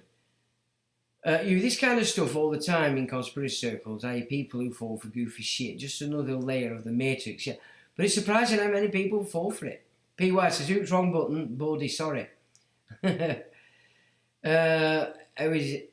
Ulick says, Jerry, you what, mate? Yeah, just look what time. Bodie says, you see this kind of stuff all the time. I've seen that. Shit out of voice, says PY Music. Oh, no worries, it wasn't important. Alright. The small lads have been in Vodtrol of the Control, I think is that supposed to have the Vatican since the Medici's, though. Yeah, of course they have. The Medici's were Moranos. But Jacob Frank was a major mover of everything Sabbatean. But, of course, the Jesuits were Moranos. The elite of it, you know. And Soros is standing down. Well, the Medici bought the papacy in 1475. They bought it before that. And before Medici's bought it, some of the other Holy See family, the bankers, had bought it. So it's been a game with Vatican and these Holy See families who's control it. And you can see that when you look at who the popes are. The Borgia are a pretty twisted bunch, and they had Pope. Ukraine Khazaria. The Medici were doing the great placement to Italians way back then, which is what got them thrown into prison. Replacing natives with Jewish merchants, yep. Sounds like a good Anne Rice novel. Yeah, don't it? It's really simple. If they don't name the Jew, the message isn't true. Good night, Sean and chat. Great insight, very informative. Till the next time. Night to you, Jim. You responded saying it was okay years ago, mate. Just wanted to let you know it was me. Years ago, also we're talking years. Oh man, honestly. In the last 10 years, I weren't paying attention to anything really. I was too busy sorting my own shit out. So my apologies there, mate. I have no memory of that. But send it me again. Make sure you tell me it's true. I'll gladly put it up. Because it needs to be a bit better used than it is. I've sort of left it be. I've actually took it out of the hands of the search engines, believe it or not. I've removed the SEO. And do you know what? It's still doing exactly the same in views and hit as it ever did. So maybe I'm testing that to see if that's a good thing, actually. Take it out of the hands of all that shit. Might make it a bit better. Good night, Sean. Yeah, blah, blah, blah. Great vid, Sean. Thanks for that, Jerry.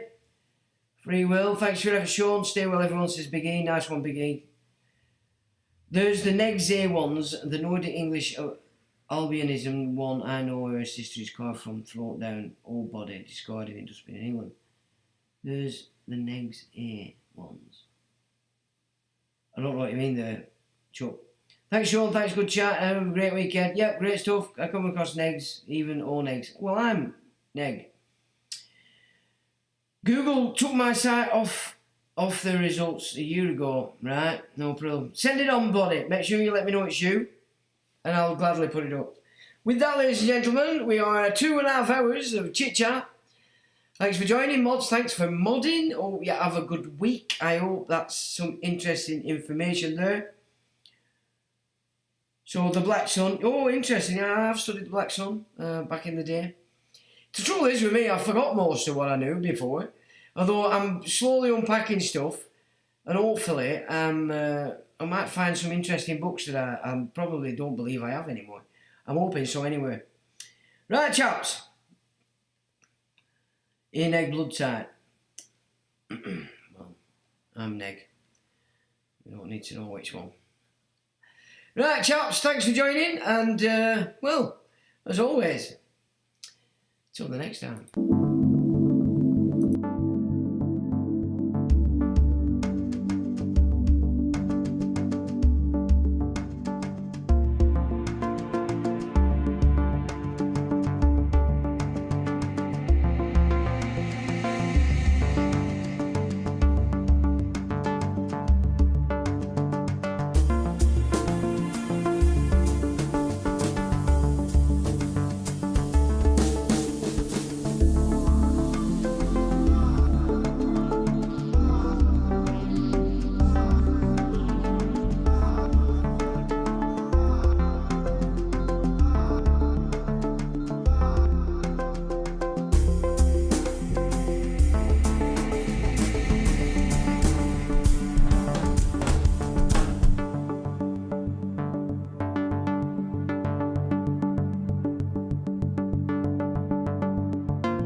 electronic engineering,